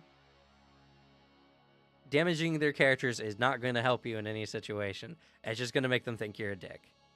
Yeah, it just thinks they're a dick, and it also depends on the context. And God, I definitely will bring up that other rule thing later because it gives more case to what we're talking about. But also, like, I really hope this isn't just talking about like when you're joking around about like just talking about meta things as a bit, because that's a funny joke that you play in game where you're like, "Hey, how are you feeling?" Well, on a scale of 149, I'm feeling 63 out of 149. Like that's funny. Or you like you Well, just yeah, joke and around like game mechanic bits because like sometimes you sit there and you're like, how the fuck do I role play out what this game mechanic like term is? yeah, well, and that's the thing. I hate when GMs force you to obfuscate how much HP a character is missing or It's not. pointless. It's pointless, No and the video thing game does is, that. it doesn't take into consideration what the character's actual experience in game is. Like, for instance, a character who heals people all the time is going to be able to judge the severity of a wound and use the appropriate spell to heal. So, hiding the HP is pointless because your character should know generally how much damage a character has taken if that's their main thing, you know. Uh, but this one tells me that again, this sounds like an entire group of terrible people, right? The Yeah. GM kind of sucky, kind of lame. The players kind of sucky, kind of lame. It just sounds like everyone's kind of lame in this situation, and there's no wonder why this person is blown up, because legitimately, like metagaming is kind of shitty for a narrative game, and this can be taken either way, but the reason why they put this here in the first place is they feel like it's being used against them. And I have no reason to not think that's the case. So, yeah. The next rule, though, is a big one. 20. Rules lawyering fellow players is encouraged. Actually me will just result in me telling you to fuck off. What Uh, a pig-headed thing to say. Yeah, fuck you. fuck you, guy. Yeah. I don't think no more needs to be said about this one. Uh, the players can tell each other what rules are right or wrong or whatever. But you can't tell me. I need my players to tell me what rules are. I can't remember a whole fucking book at any time. It doesn't even matter. It doesn't matter if it's Pathfinder or D&D. I need it in Fabula Ultima, which is a way more rules-light game, you know? GMs make mistakes. GMs will lose rules. GMs will fuck up. It is a good thing, and you should take that in stride. Or if you fuck up a rule, I don't know. The only time I ever am in a moment and can think about like why I'd be upset if someone corrected me to rules if I'm actively trying to use it to fuck something over and fuck someone over. Like if I'm playing competitively, which I also wouldn't do competitively, like anyways. But like that's the only mode where I can think of that. But like, I don't like that. So fuck you, guy. I don't know if I agree with the statement, actually the GM is my favorite part of the game. Please don't be annoying when it comes to rule corrections. Sometimes the rules don't have to be correct, and the scene is funner when they're not. Everything in moderation. I'm not going to advocate for constantly rules lawyering people in general. I think it's unnecessary, and people should be allowed to make mistakes. But yeah, of course, also, it's not bad to tell someone when they're doing a rule wrong. But if you're just doing it all the time, it's really annoying. And sometimes you just need to moderate how much you're doing it to make the game better for everyone. So, everything in moderation. It's good to make sure that people are up on the game, but sometimes you're just disrupting the flow and no one gives a damn, and it's just annoying. So, moderate how much you actually people. It'll probably just make everyone a lot happier. All right, we're done with that one. Let's go. Oh, it's not even a good faith situation. It's literally just it's annoying to be corrected all the time. You can correct in good faith, but do it in a number of times that becomes annoying. So There's times to also just be like, does this correction matter that much? Because it's something I do as a lore guy for lore channels. I've been on like and talked to a lot of people in other areas, other communities, comment section, stuff like that, where then I look at something and I'm like, is it worth it to be that guy? And a lot of times I'm like, not really. Sometimes it just isn't, and you just kind of are going to come across as a dickhead. So, you know, if you find that you're doing it a lot, you're probably doing it too much. I struggle when players do this too much because sometimes it doesn't matter. Most of the time, it's irrelevant in the situation or it doesn't alter a lot in the scene. If it does, and you tell me, I'm like, oh yeah, totally, sure. But, you know, the GM always is the ultimate arbiter anyway. And also, as someone who's been a GM for a very long time, I find it in bad taste to sit there and backseat GM other people. So I intentionally don't say something when something's wrong because it's rude to backseat people. If the GM doesn't catch it, they're the one running the game. They're the one who's in charge. It is rude to constantly be trying to do their job for them, more or less. So, again, in moderation. All right. We'll do a couple more, and we'll do the one that Alex mentioned before. 21. You roll your dice within view of two players who aren't your standard? Aren't you standard? What? You roll them neatly, and you roll them on the table. Failing to do these three things will auto-fail whatever roll you did. Arguing that you actually rolled validly when you clearly didn't is an automatic crit fail. You don't hide your rolls. Yeah, don't have to say it and do weird rolls like rules like that. Just roll in front of the table where people can see it. There, done deal, written simply and easily. Yeah. Also, you don't trust your players. Yeah, that's the other rule thing. You just don't trust your players, man. Like, sorry, you need to leave this. You just need to. This table, yeah, this is not working. There's not enough good faith in this group to make it work. I'm sorry. Let's move to the next one. Oh no, the first three words, and I'm already done with this one. Yeah, I hate those. 22. Instant death traps and mechanics are coming into place. If you call these things unfair moving forward, I will laugh at you and tell you to fuck off and cry some more. You're a dick. Guy. Fuck you. that like fuck you, man. Like it's not fun. Like that just sucks. It's not fun to do that. Like I get you're mad, but that's lame. Also, that's not a rule. Also not a rule. That's just a statement that you're going to do something. You're just saying, I'm just going to kill your characters now. Cry more about it. There's a reason why that one module is so hated for D&D. Yeah, it's a death traps. It's not fun. Yeah, it was. You know what? It was meant for players who constantly abuse the game. Wait, it was literally created in Gary Gygax doing this. Yeah, Gary Gygax is this guy. Yeah. Yeah. So honestly. Yeah.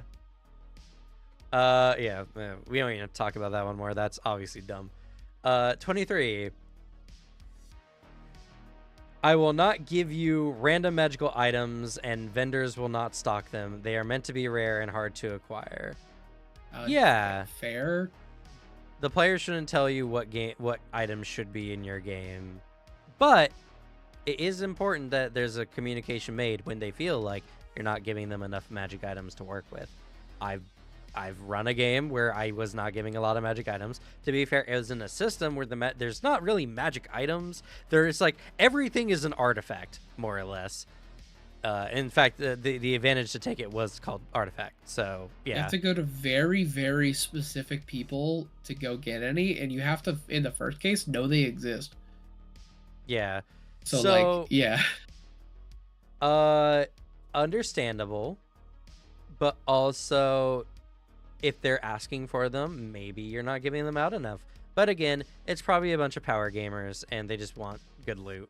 And they are apparently asking too much that he wants to start taking their stuff away. So. Yeah, so it might be the case that they're just asking a lot, and this is just getting annoying. So, you know what? Fair play. We'll say fair play on this one. All right, 24. Wait, did they skip 23? No, 23 was the magic items. Random encounters in the form of random dragons or strange mysterious road trader, or a band of goblin prostitutes isn't going to happen. Go play Baldur's Gate 3. What are you talking about? Yeah, what are you talking about, bro? This sounds very specific. Like they were asked, what random table has random goblin prostitutes? This sounds I like think they're someone just being hyperbolic, like, because they just maybe. hate random encounter tables. And also, why are you talking about random encounters? Travel is over. Yeah, travel is over. True. We said travel was done. Why are we talking about random encounters in travel? Yeah. So I can't really adjudicate on this. This seems very specific. It sounds It's like they very were specific. told their random tables suck, and maybe the random tables suck. I don't know. I don't know. Like, I read this and it's like, what the fuck are you talking about? Because like this is so specific to the group that like we just can't like say anything on it. And also, Gabriel, I disagree. I think random encounters are really fun. I think they can be overused, though. So, you know. The random encounters are best used if you use them as a framework to make something interesting a lot of the times. Yeah. You should not use them as gospel. All right. 25. I don't give two fucks what Reddit said about X or Y ruling. I mean, this sounds like, again, they're just being hassled by rule lawyers. But I will say, sometimes people on the internet are just wrong. As someone who's a content creator, I know this very explicitly. There's the two camps of this. Sometimes people are just wrong about tabletop games, which is what I see in your comments and what you're talking about, which is so funny. And then there's the other camp. Sometimes you're really wrong about this, and it sounds like you just don't like being corrected sometimes. Yeah. Where then you see the literal internet consensus being you are wrong, and then you going no. But also DM does get final say, and like that's the point of the GM. So like it is his right to say that. You could be nicer about it. So many cantrip nuke posts on Reddit. Yeah, that's true. Also, it's D&D. Oh my god. It's like Meteor with the cows, dropping cows on people, which, by the way, that's not how that works. So that's not how that works. That is technically untrue, but everyone on the internet said it was. So again, valid, but also they're probably just tired of being rules lawyered. So yes, especially with what the next one is, because I think they're just tired of being rules lawyered and want to shut it down. Yeah. Villager railgun, also not how that works. Yeah. I actually give it less of a fuck what your mates and group did. Yeah. Same thing. No need to even expound on this one. It's just the same rule, but again. So, yeah. Okay, let's do this last one because it's very, very personal. It's kind of juicy. Then we'll do Alex's, and then we gotta end for the day because I actually have plans. So. Fair. I'm definitely. And after this, I need to not speak for a bit so my sinuses can recover. You're always on the verge of just calling out at any time. I fucking hate this, man. I hate life so much. I'm so fed up with this. Did this happen when you lived on this side of the mountains? Maybe it's just a climate thing. I don't know. It's just it's been this entire like set of 3 weeks has been your lungs don't work, your throat doesn't work, your sinuses don't work. It's like, cool, can I feel normal for a day? Please? No, thank you. I hate it. I think this is just allergies though, and I'm taking allergy meds and nothing's happening. I hate it. I'm just wearing nose strips 24/7 now. Yeah. All I can do. All right, let's get on with this next one. Saying anything to me about other players not liking me doing X or Y without them saying it directly to me will result in me kicking you out of the group. Don't use someone else to push your own agenda. Just fucking communicate. I don't even know, man. Just talk. The problem with this one is, right? I've seen people do this before. This is literally social manipulation. The idea that you're telling someone else that someone else doesn't like what they're doing to put social pressure on them to change is social manipulation. A lot of people do this. And to be fair, a lot of people in the tabletop community do this because a lot of people in the tabletop community lack social intelligence. It's Like, I'm not saying this is just like just like a meme. I've been there. I've seen the people. I've talked to the people at conventions regularly. There's just a lot of it going on. It's any public thing, really. Honestly, I'm sure a lot of Magic players do this too, to be honest. So, It's any community. It's just like the talking behind people's back, and like also I don't like it either because like I've had to deal with it in on professional levels where I've like actually hired a like a personal trainer once because I need for trying to do like intensive training. I need somebody just to spot me and like to help me learn how to do this all properly because I just straight up don't know, and I want this on like a scheduled thing because it'll get me to do it all the time. Lots of whole reasons like that. And then the trainer had a thing where they thought I wasn't doing everything well. They thought I was kind of phoning it in, and that I wasn't doing enough on my own. They told literally everybody but me, and I was yeah, like, I'm that's fucking shitty. paying you, and also I'm paying you to get me fit. I'm the first person you tell. Meanwhile, my current trainer, I told him this, and he's like, "That's stupid. I got you, man. I will tell you if I think you're phoning it in." And I'm like, "Thank you. That's all I want." And he does that. He literally will be like, "You could do better." Like if I do a bad squat, and I'm like, "You're so right," and I do it better. Okay, and lad, I'm doing another question, because we're running out of time. I'm doing another question here because it sounds super juicy as well. Oh, the one. If you're doing the one literally, are you doing the one right after that? I'm doing 29. Which one did you want to talk I'm about? doing. I was gonna do. Yeah, 29 was the one I wanted to do. 21. Okay. That's funny. I saw this one. I was just like, ooh. It literally it proves the point we're fucking talking about. Wait, I need to read it because there's a voice I pictured in. I need to read this. All right, all right. I'll All right, let you read it. One second. Yeah. Okay, go ahead. all right. This is the voice I pictured this in. Saying shit like, "Guys, come on. We're not here to have fun. We're here to play D&D. This is serious business." Is rude and dismissive how much work I put into this. I will simply go home if I hear this shit. They are making fun of him. That Yeah. is what that is. That rule is your players are making fun of this GM. That is very fucking fair for him to be fed up by that. But also, this GM is a dickhead. So you both facts can be true at the same time. Yeah. Well, yeah. You've earned this. Stop playing at this table. Yes. Your Or stop. players suck. I understand why you wrote this and what brought you to this emotional state. You need to end this game and leave this table. But you also suck. Yeah. Yeah. Yeah. This is a. You probably earned this, but you probably also should just stop trying to play D&D with these people. Honestly. Like they can be your friends, right? You can still be friends and not be able to play D&D together. That's completely okay. Totally fair. It's not bad to have incompatibilities with people who you find are your friends. So just don't, because it seems like it's turning y'all toxic. In which case, you won't be friends for long if all you keep acting like animals like this. Uh, so yeah, that was not actually as long as I was expecting to talk about this particular one. But yeah, this person, this is one of the reasons why I think legitimately this table is literally the kind of players that people warn you about when it comes to playing D&D, and also simultaneously the kind of GM people warn you about. Like literally Yeah. all these people are the examples of what not to do in tabletop.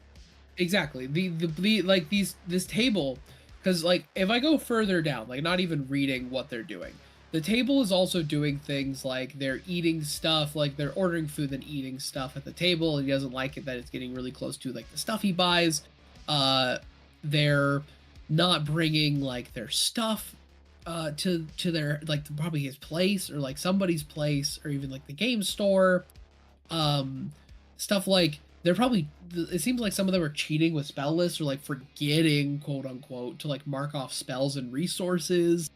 So like there's both the element of some of this can be written off as people who are doing this to benefit themselves mechanically. And then there's the other element where I see a lot of this as behavior where I'm like, I dealt with this at my tables where I was playing with very, very casual players. And they were doing this good naturedly. The difference, though, is that we agreed with this. Yeah, this is what you were there to do.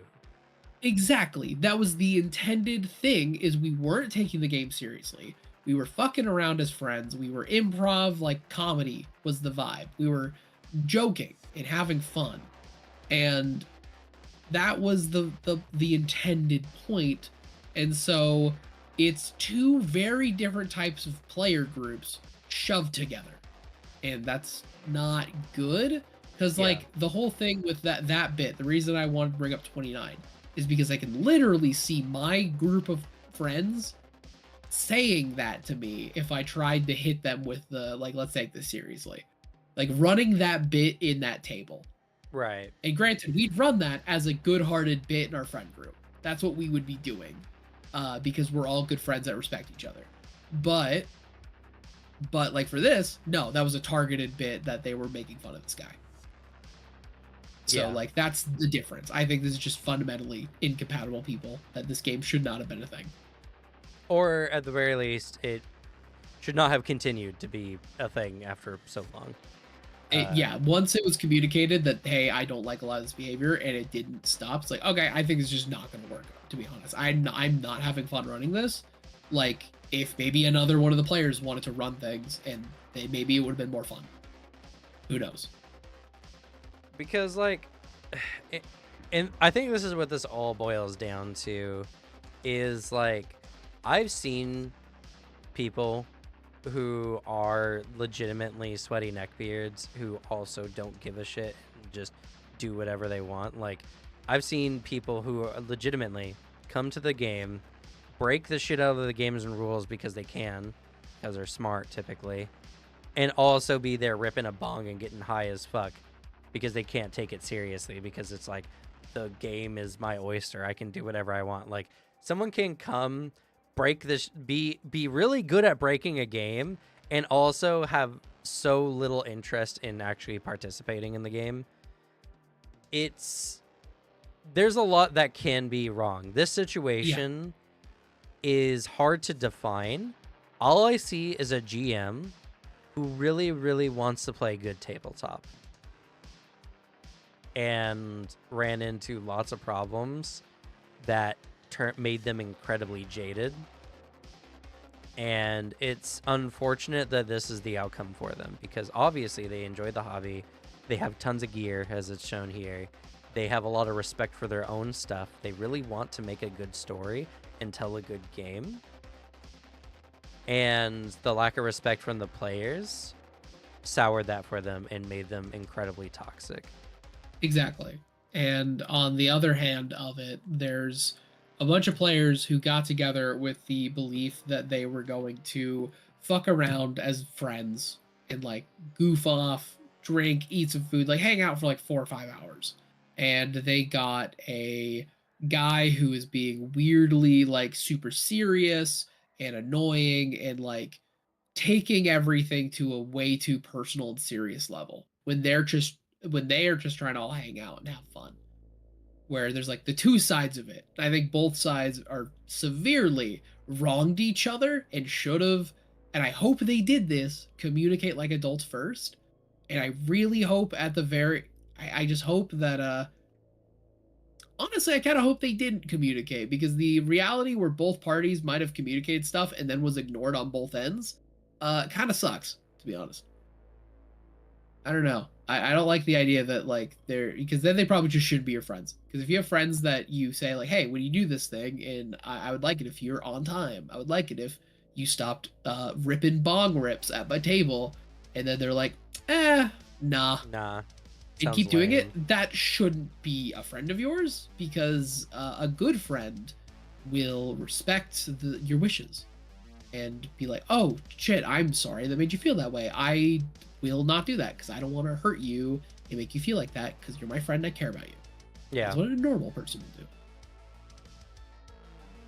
So, yeah, this is, and you know, it's funny. I really enjoyed that we both hit the point that hit closest for us, where it's like I took the GM side, you took the player side, and both are very valid, and also simultaneously, both were really kind of shitty to each Oh other yeah, in the there's end. we both have. I think it's important to point out the two different like ideas Yeah, because I I agree. also am pointing this out as because my specific anecdotes in my I guess personal responses to a lot of this is seeing my own groups, but it's from like my main group, and we're directly pulling from very personal experiences of people where like I am pointing at people in my life who have done this stuff, but we're pointing at it in different directions because I'm Yeah, pointing at it from very positive directions of people doing this positively, and then looking at it where it's like, and here's the version where that isn't a positive experience,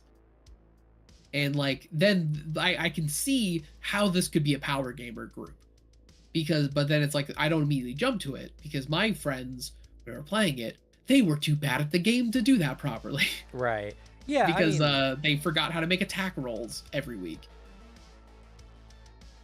it just comes from different experiences, and like Exactly. this is, I think this is why this is a great table talk to have. There's there's a lot here, and I think a lot of the internet is not really taking the true lesson from this, or at least if they are, it's not for any deeper reason than they see a conflict and they're like, just don't play together.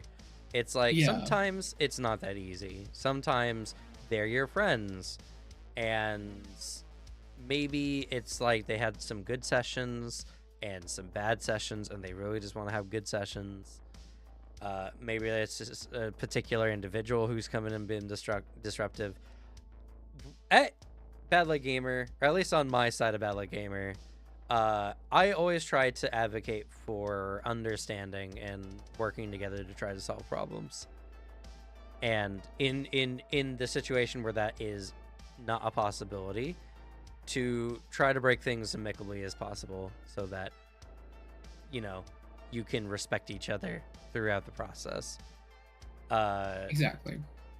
it's It's the important. part that baffled me when I saw when the initial post went viral a few weeks ago, like about a month ago at this point, Yeah, where I was reading through it. A lot of people were purely making fun of it or like just arguing about the points. And like I was reading it and I'm like, why is nobody talking about the person who wrote this? right. Because that's the part where I think it's more interesting. Because like it's the part it posted. It was I caught it. I caught the initial post like within a couple hours.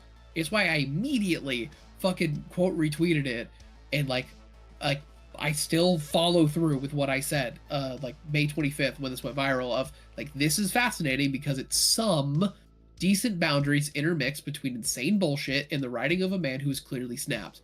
Oh, the things that can be fixed with a normal adult conversation instead of a goofy list. Yeah, Like, I still stand by that. And I yeah, think that's the takeaway of this is like you have to look at this from the human perspective and the person who wrote this and the people who caused this to be written and understand like what can I take from this? And then also then there's the other view of where you as you're doing that you could also laugh at some of the wild shit that is on here yeah. because I think the no random encounters thing is a really No funny. traveling part is really No funny. travel. No I'm travel. done. We're done traveling. Like there are funny entries that are Yeah. written really funnily.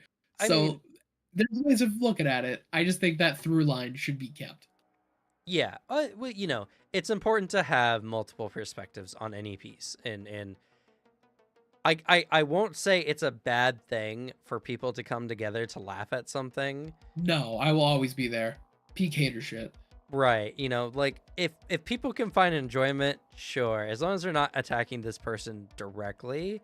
I mean, they made a batshit list and made it. They made this public. When you make something Oh no, public, no. They didn't make this public. The player did. the The player player from the did. group did. Yeah, no. The original post Oh, of this was the one of the players. And then they deleted the post, and I think like that's where the understanding where people were like, wait a fucking second, a lot of these are fair. What did you do to this guy? That's where that came from. I see. then that's a little that's harder to like justify laughing at because I I think it's still I think it's still okay to laugh at. The part that I think is better to laugh at is the fact that none of this is going to hit the person who made this because there's no way for him to get any form of repercussion about this unless he takes ownership himself. well, yeah, other than the perspective that people are laughing at them, even if it was done semi anonymously, it's still personal. True. They still made It will this. it will take the hit, and I do hope wherever he is out there, a lot of this sucks. Like truly, a lot of this are bad things. These are written very angrily. I hope you can look back at this in like a year and realize that a lot of these are very bad rulings and that they could have been done better. And also, I commiserate because this group sounds like a nightmare.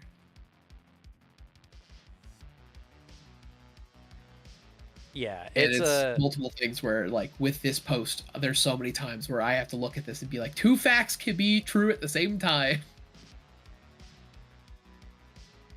it's in the end people are messy, and this it's a very far away hope to say I hope you watched this to the end, and no, we're not trying to make fun of you specifically. uh this is kind of just like a talking point because a lot of the rules here are very indicative of some major problems in tabletop in general. There's one rule that's just honestly like it's a D&D thing, and that's just what you gotta do when you play D&D. But you know, your pain is justified. Your reactions to it you must be held accountable for. So obviously, if you saying some of these things in here, you have a right to be made fun of for. They're not the right responses. That's not necessarily a bad thing to have done, though. Everyone makes mistakes. Just know that we want what's best for you, and what we're ending with is you deserved a better game, and they deserve to have fun without someone yelling at them the whole time for getting serious. Incompatibilities are human. We hope everyone has a good time. A very somber note to end on for a very silly list of stuff. And to be fair, you know, like, I was making fun of it. I'll take responsibility for that. I thought they had posted this, which does change a little bit of my perspective on the matter. But I do think a lot of these points are interesting to talk about, and it's also just kind of we're laughing at the idea of what these letters are, and not necessarily the person who wrote them. Like, the caricature we've made by reading these rules to see like what kind of person you are is not who you probably really are, and so we're laughing at that thing, not necessarily you. Yeah. I stand by everything I have said, only with a caveat of I don't think you're a bad person. I think a lot of these rules are bad, though, and badly written. And I also fully hope that you can look back on it and also see that. And I hope also you will find a better group later. Yeah. Also, man, fuck your player for posting this on the internet for everyone to laugh at. That's very shitty. Definitely not someone you should hang out with anyway. Yeah, I hope you're not friends with them. Yeah, that's you deserve better. Probably, maybe, depending. I don't know. There's a lot of shitty things put in here. You might just be an asshole. Fuck that, I know. You know. But for our audience specifically, take this knowing it's all about making sure everyone has fun. Communicate and make sure that everyone is on the same page, and don't play tabletop if it's not fun. It's an incredibly personal thing for a lot of people, and it's not something that you should carelessly tear down for those people. You know, it's a lot of people vent, a lot of people find it very therapeutic. Tabletop is very huge for a lot of people, and if you don't feel that way, take at least the social responsibility of respecting other people who do take it that way. That, plain and simple. I mean, I guess it all boils down to respect your fellow man. Don't do things with people who are not going to do it in the way you want to do it, because it's just going to make hard feelings and a mental breakdown, like some of these seem to indicate towards. Cannot corrupt. Well, I would talk about this, but I actually literally have no time. So that's going to be it for us. Thank you all so much for watching. Alex, you have anything you want to leave with us before we head out? No, if you want to go check out some lore stuff, go check out my channel. It is Glue Boy on YouTube, link to Cam's thing or YouTube. Just look that up, you'll find it. Last video I did was on Trench Crusade. It's very cool. It's a fun video. It's done very well. I have not posted anything recently because I haven't been able to talk at all, and life's been hard because my body's rejecting everything. So I'll be back soon, hopefully. So yeah, stay tuned, I guess. And as for me, I will be releasing more Fabulous Ultimate content. I'll be doing all the content I've been doing. To be honest, the only reason why I've been missing some days this week is because I've been staying up too late playing video games with my friends. Based. Also, stressing about having a baby on the way. And my family has come into town, and like my sister from Norway. And so it's just kind of busy. So yeah, that's fair.